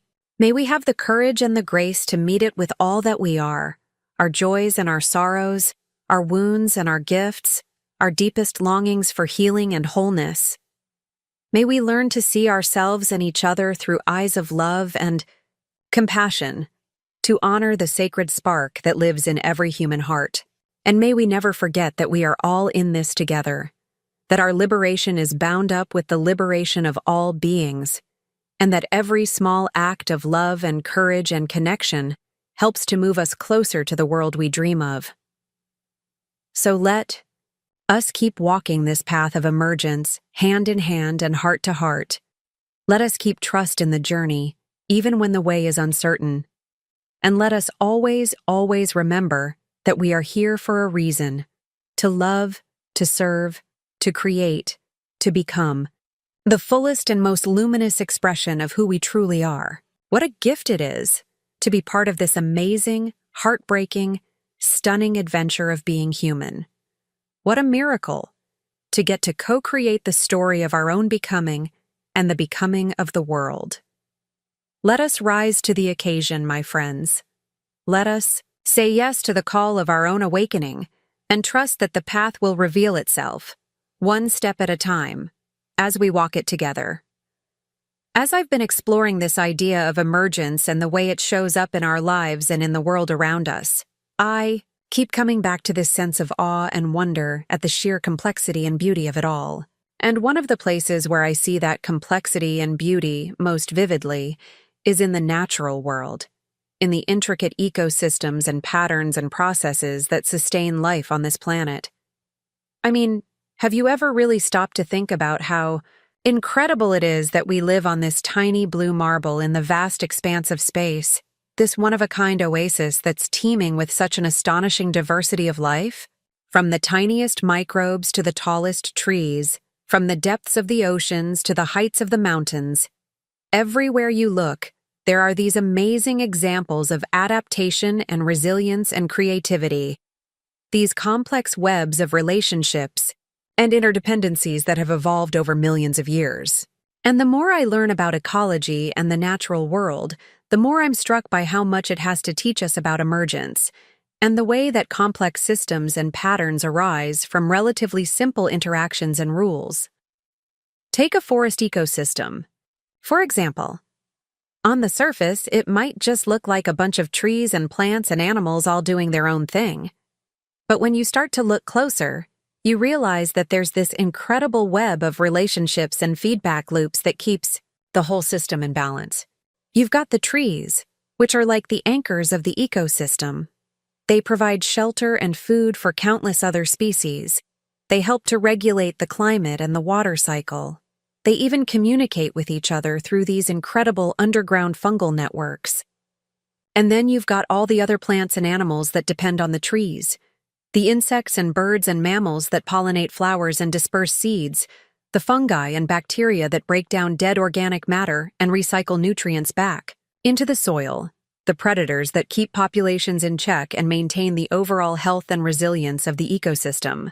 It's like this incredible symphony of life, with each species playing its own unique part in the larger whole. And what's amazing is that none of it is centrally planned or controlled. There's no one telling the bees which flowers to pollinate, or the fungi which trees to partner with.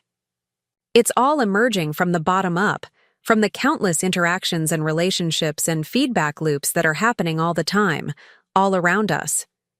And here's the thing. As complex and resilient as these natural ecosystems are, they're also incredibly vulnerable to disruption and collapse. We're seeing that play out right now, with climate change and habitat loss and all the other ways that human activities are putting pressure on the natural world. But here's where I think the lessons of emergence can give us some guidance and inspiration. Because if these ecosystems are so resilient and adaptable, if they've been able to evolve and thrive for millions of years in the face of all kinds of challenges and disruptions, then maybe there are some principles and strategies we can learn from them as we work to build a more sustainable and regenerative future. One of the key things that emerges from the study of ecology is the importance of diversity and redundancy in creating resilient systems. In a healthy ecosystem, you've got a wide range of species and genetic diversity, which means that if one species or population is wiped out by a disease or a natural disaster, there are others that can fill in the gaps and keep the system functioning. And you've also got a lot of redundancy built in.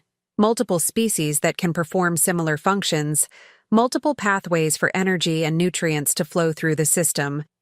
So even if one part of the ecosystem is disrupted or damaged, there are other parts that can pick up the slack and keep things going. I think there's a powerful lesson there for us as we think about designing our own social and economic systems. How can we build in more diversity and redundancy, more resilience, and adaptability in the face of change and uncertainty? Maybe it means moving away from monoculture agriculture and industrial food systems, and towards more diversified, locally adapted ways of growing and distributing food. Maybe it means decentralizing our energy and transportation systems, creating more modular and distributed networks that can withstand shocks and disruptions. And maybe it means rethinking our whole approach to economic development, moving away from the extractive, growth-at-all-costs mindset that's driving so much of the ecological crisis we're facing, and towards a more regenerative, circular model that works with rather than against the cycles and processes of the natural world. Of course, none of this is easy. It requires a profound shift in the way we think about our relationship to the planet and to each other, a willingness to let go of old paradigms and embrace new ways of being and doing. And it requires a deep sense of humility and respect for the wisdom and intelligence of the natural world, a recognition that we have so much to learn from the countless species and ecosystems that have been evolving and adapting for millions. of years. But I believe that this kind of ecological thinking, this emergence-based approach to sustainability and regeneration, it's not just a nice idea or a utopian fantasy. It's a matter of survival, a key to building a world that can support and sustain life in all its incredible diversity and beauty. And the good news is, we're not starting from scratch. All around the world, there are people and communities and movements that are already putting these ideas into practice. From regenerative farmers and permaculture designers to indigenous land stewards and environmental justice activists. These are the folks who are working to heal and restore degraded ecosystems, to build resilient and regenerative communities, to create new models of economic development that prioritize the health and well-being of people and planet.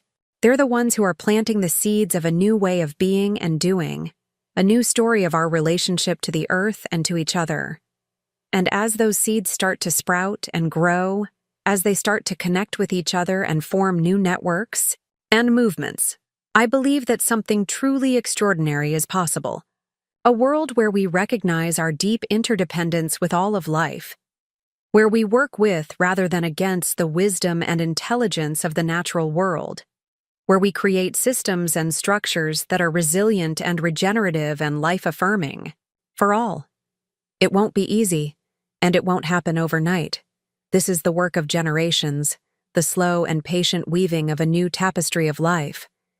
But every seed we plant, every step we take in the direction of healing and regeneration, it all matters, it all helps to bring that world into being. And as we do this work, let us remember to celebrate the beauty and the wonder of the natural world that sustains us, the incredible gift of being part of this vast and intricate web of life.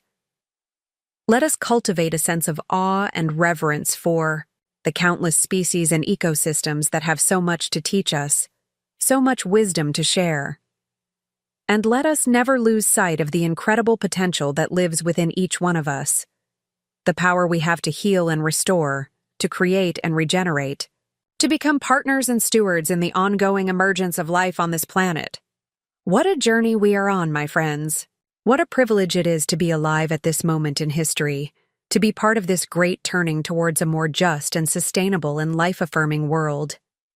May we have the courage and the humility to meet it with open hearts and minds, to learn from the wisdom of the natural world and from each other. May we trust in the power of emergence to guide us towards a future that works for all beings. And may we never forget that we are all in this together, that our liberation and our healing is bound up with the healing of the earth and all its creatures, that every small act of love and courage and stewardship ripples out in ways we can scarcely imagine, helping to bring forth the world we dream of. So let us keep planting those seeds, my friends. Let us keep tending the soil of a more beautiful and regenerative future.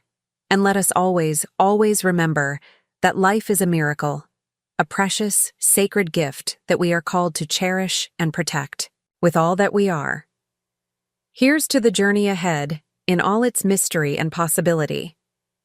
Here's to the great work of healing and regeneration that belongs to all of us. And here's to the wild, exuberant, unstoppable emergence of life in all its breathtaking diversity and resilience. May we walk this path with wonder in our hearts and courage in our steps, trusting that the earth is always there to catch us, to hold us, to show us the way home. You know, the more I dive into this idea of emergence and the way it shows up in the world around us, the more I'm struck by how much it has to teach us about the nature of change and transformation. Because when you really stop to think about it, so much of the change we experience in our lives and in the world happens not through some grand, top-down plan or design, but through the accumulation of countless small, seemingly insignificant actions and interactions over time. It's like the way a huge, majestic oak tree grows from a tiny acorn, not overnight, but through the slow, patient process of putting down roots, reaching for the sun, weathering the storms and seasons year after year. Each day, each moment, the tree is changing and growing in ways that might be imperceptible to the naked eye. But over time, those incremental changes add up to a profound transformation. And I think the same is true for so many of the changes and transformations we experience in our own lives and communities. Think about the way a friendship or a romantic relationship evolves over time, not through some sudden dramatic gesture, but through the daily acts of kindness and care, the shared laughter and tears, the gradual deepening of trust and understanding. Or think about the way that social movements and cultural shifts happen, not because some powerful leader or institution decides to make a change, but because ordinary people start to think and act differently in their own lives and communities, and those individual choices and actions start to ripple out and influence others. Until before you know it, the whole landscape has shifted. It's like the way a flock of birds or a school of fish moves together in these incredible, synchronized patterns, not because there's some master choreographer directing the action, but because each individual is tuned in and responsive to its neighbors, following a few simple rules that give rise to these amazingly complex and beautiful behaviors. And here's the thing. Understanding emergence and the way that complex systems change and evolve over time isn't just some abstract intellectual exercise. It has real implications for the way we approach the challenges and opportunities we face in our own lives and in the world around us. Because if we can start to see the world through the lens of emergence, to understand that change happens not through some grand top-down plan, but through the accumulation of small local actions and interactions, then it can actually be really empowering and liberating. It means that we all have a role to play in shaping the future, that every choice we make and action we take matters, even if it feels small or insignificant in the moment. And it also means that we don't have to have all the answers, or know exactly how things are going to turn out in order to start making a difference. We can start where we are, with what we have, and trust that our efforts will ripple out and contribute to the larger patterns of change and transformation that are unfolding around us. There's a great quote from the author and activist Adrienne Mari Brown that I think really captures this idea. She says, "Small is good, small is all. The large is a reflection of the small." In other words, the big, sweeping changes and transformations we long for in the world are actually the result of countless small, individual actions and choices, each one contributing to the larger whole. And when you start to look at the world through that lens, it can actually be really inspiring and hopeful. Because it means that change is always possible, that no matter how stuck or intractable a situation might seem, there are always new possibilities waiting to emerge, new ways of thinking and being and doing that we might not even be able to imagine yet. Of course, navigating change and uncertainty is never easy. It can be scary and disorienting to let go of our familiar patterns and ways of doing things, to step into the unknown and trust that something new and better is waiting to be born. And there will always be setbacks and challenges along the way, moments when it feels like we're taking 2 steps forward and 1 step back. But I think that's where the lessons of emergence can really help us stay grounded and resilient in the face of change. Because just like in nature, where ecosystems are constantly adapting and evolving to meet new challenges and opportunities, we too have an incredible capacity for growth and transformation, for finding new ways to thrive and flourish even in the midst of adversity. And just like in those flocks of birds or schools of fish, we don't have to go it alone. We are all part of these larger systems and communities, these webs of relationship and interdependence that support and sustain us. When we can lean into those connections, when we can trust in the collective intelligence and wisdom of the group, we tap into a kind of resilience and creativity that is so much greater than what any one of us could achieve on our own. So, as we navigate the challenges and opportunities of this moment in history, let us remember the lessons of emergence. Let us trust in the power of small, local actions to ripple out and create big, systemic change. Let us embrace the uncertainty and the messiness of the journey, knowing that it's all part of the process of growth and transformation. And let us lean into the connections and communities that sustain us, remembering that we are all in this, together, all part of this grand unfolding story of life on this beautiful, fragile planet we call home. Because here's the thing, the world is changing, whether we like it or not. The old ways of doing things are crumbling and shifting beneath our feet. And we have a choice, in each moment, in each decision and action, to either cling to the familiar and the comfortable, or to step bravely into the unknown, to be part of midwifing the new world that is waiting to be born. It won't be easy, and it won't always be comfortable. Growth and transformation rarely are. But I believe that it is the task of our time, the great adventure of our lives, to become co-creators and stewards of a world that is more just, more sustainable, more compassionate, and life-affirming for all beings. And the beautiful thing is, we don't have to have it all figured out. We don't have to know exactly where we're going or how we're going to get there. We just have to show up, in each moment, with an open heart and a willing spirit, ready to do our part, to be changed and transformed by the journey itself. Because that's the great secret of emergence, that the journey is the destination. That the small daily choices and actions we make, the ways in which we show up for ourselves and for each other, are the very stuff of transformation, the seeds of a more beautiful world waiting to be born. So let us walk this path together, my friends. Let us trust in the power of emergence to guide us, to show us the way forward, one tiny miracle at a time. Let us be brave enough to let go of what no longer serves, to step into the unknown with courage and curiosity, knowing that we are held and supported by the great web of life itself. And let us never lose sight of the incredible beauty and potential that surrounds us, the love and the magic and the mystery that is always waiting to emerge in every moment, in every breath, in every beat of our wild and precious hearts. This is the adventure of our lives, the great journey of becoming that we are all called to take. May we say yes to it, with all that we are, with all that we have. May we trust in the unfolding and in the promise of new life that is always waiting to be born. And may we never forget that we are all in this together, that our liberation and our healing is bound up with the healing of the earth and all its creatures.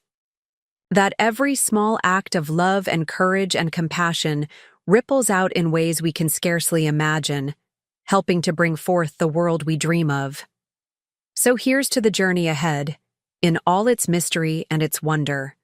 Here's to the great adventure of emergence that is always calling us forward, always inviting us to grow and change and become more fully ourselves. And here's to us, to the incredible community of souls and hearts that we are, each one of us a vital part of the larger story that is unfolding, each one of us a seed of possibility waiting to sprout and blossom and bear fruit. May we walk this path with joy and with gratitude, knowing that we are held and guided and loved beyond measure. May we trust in the journey and in the great love that is always there to catch us when we stumble and fall. And may we remember, always, that we are the ones we have been waiting for, the dreamers and the doers, the healers and the storytellers, the midwives of a more beautiful world.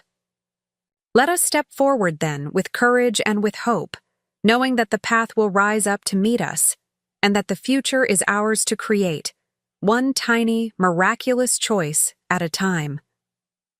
Onward, my friends. The adventure is just beginning. You know, as I've been exploring this idea of emergence and the way it plays out in our lives and in the world around us, I keep coming back to this sense of wonder and possibility.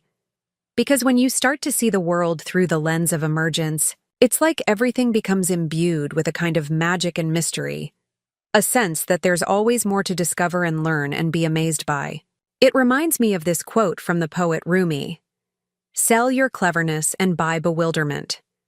In other words, let go of the idea that you have to have it all figured out, that you need to be in control or have all the answers.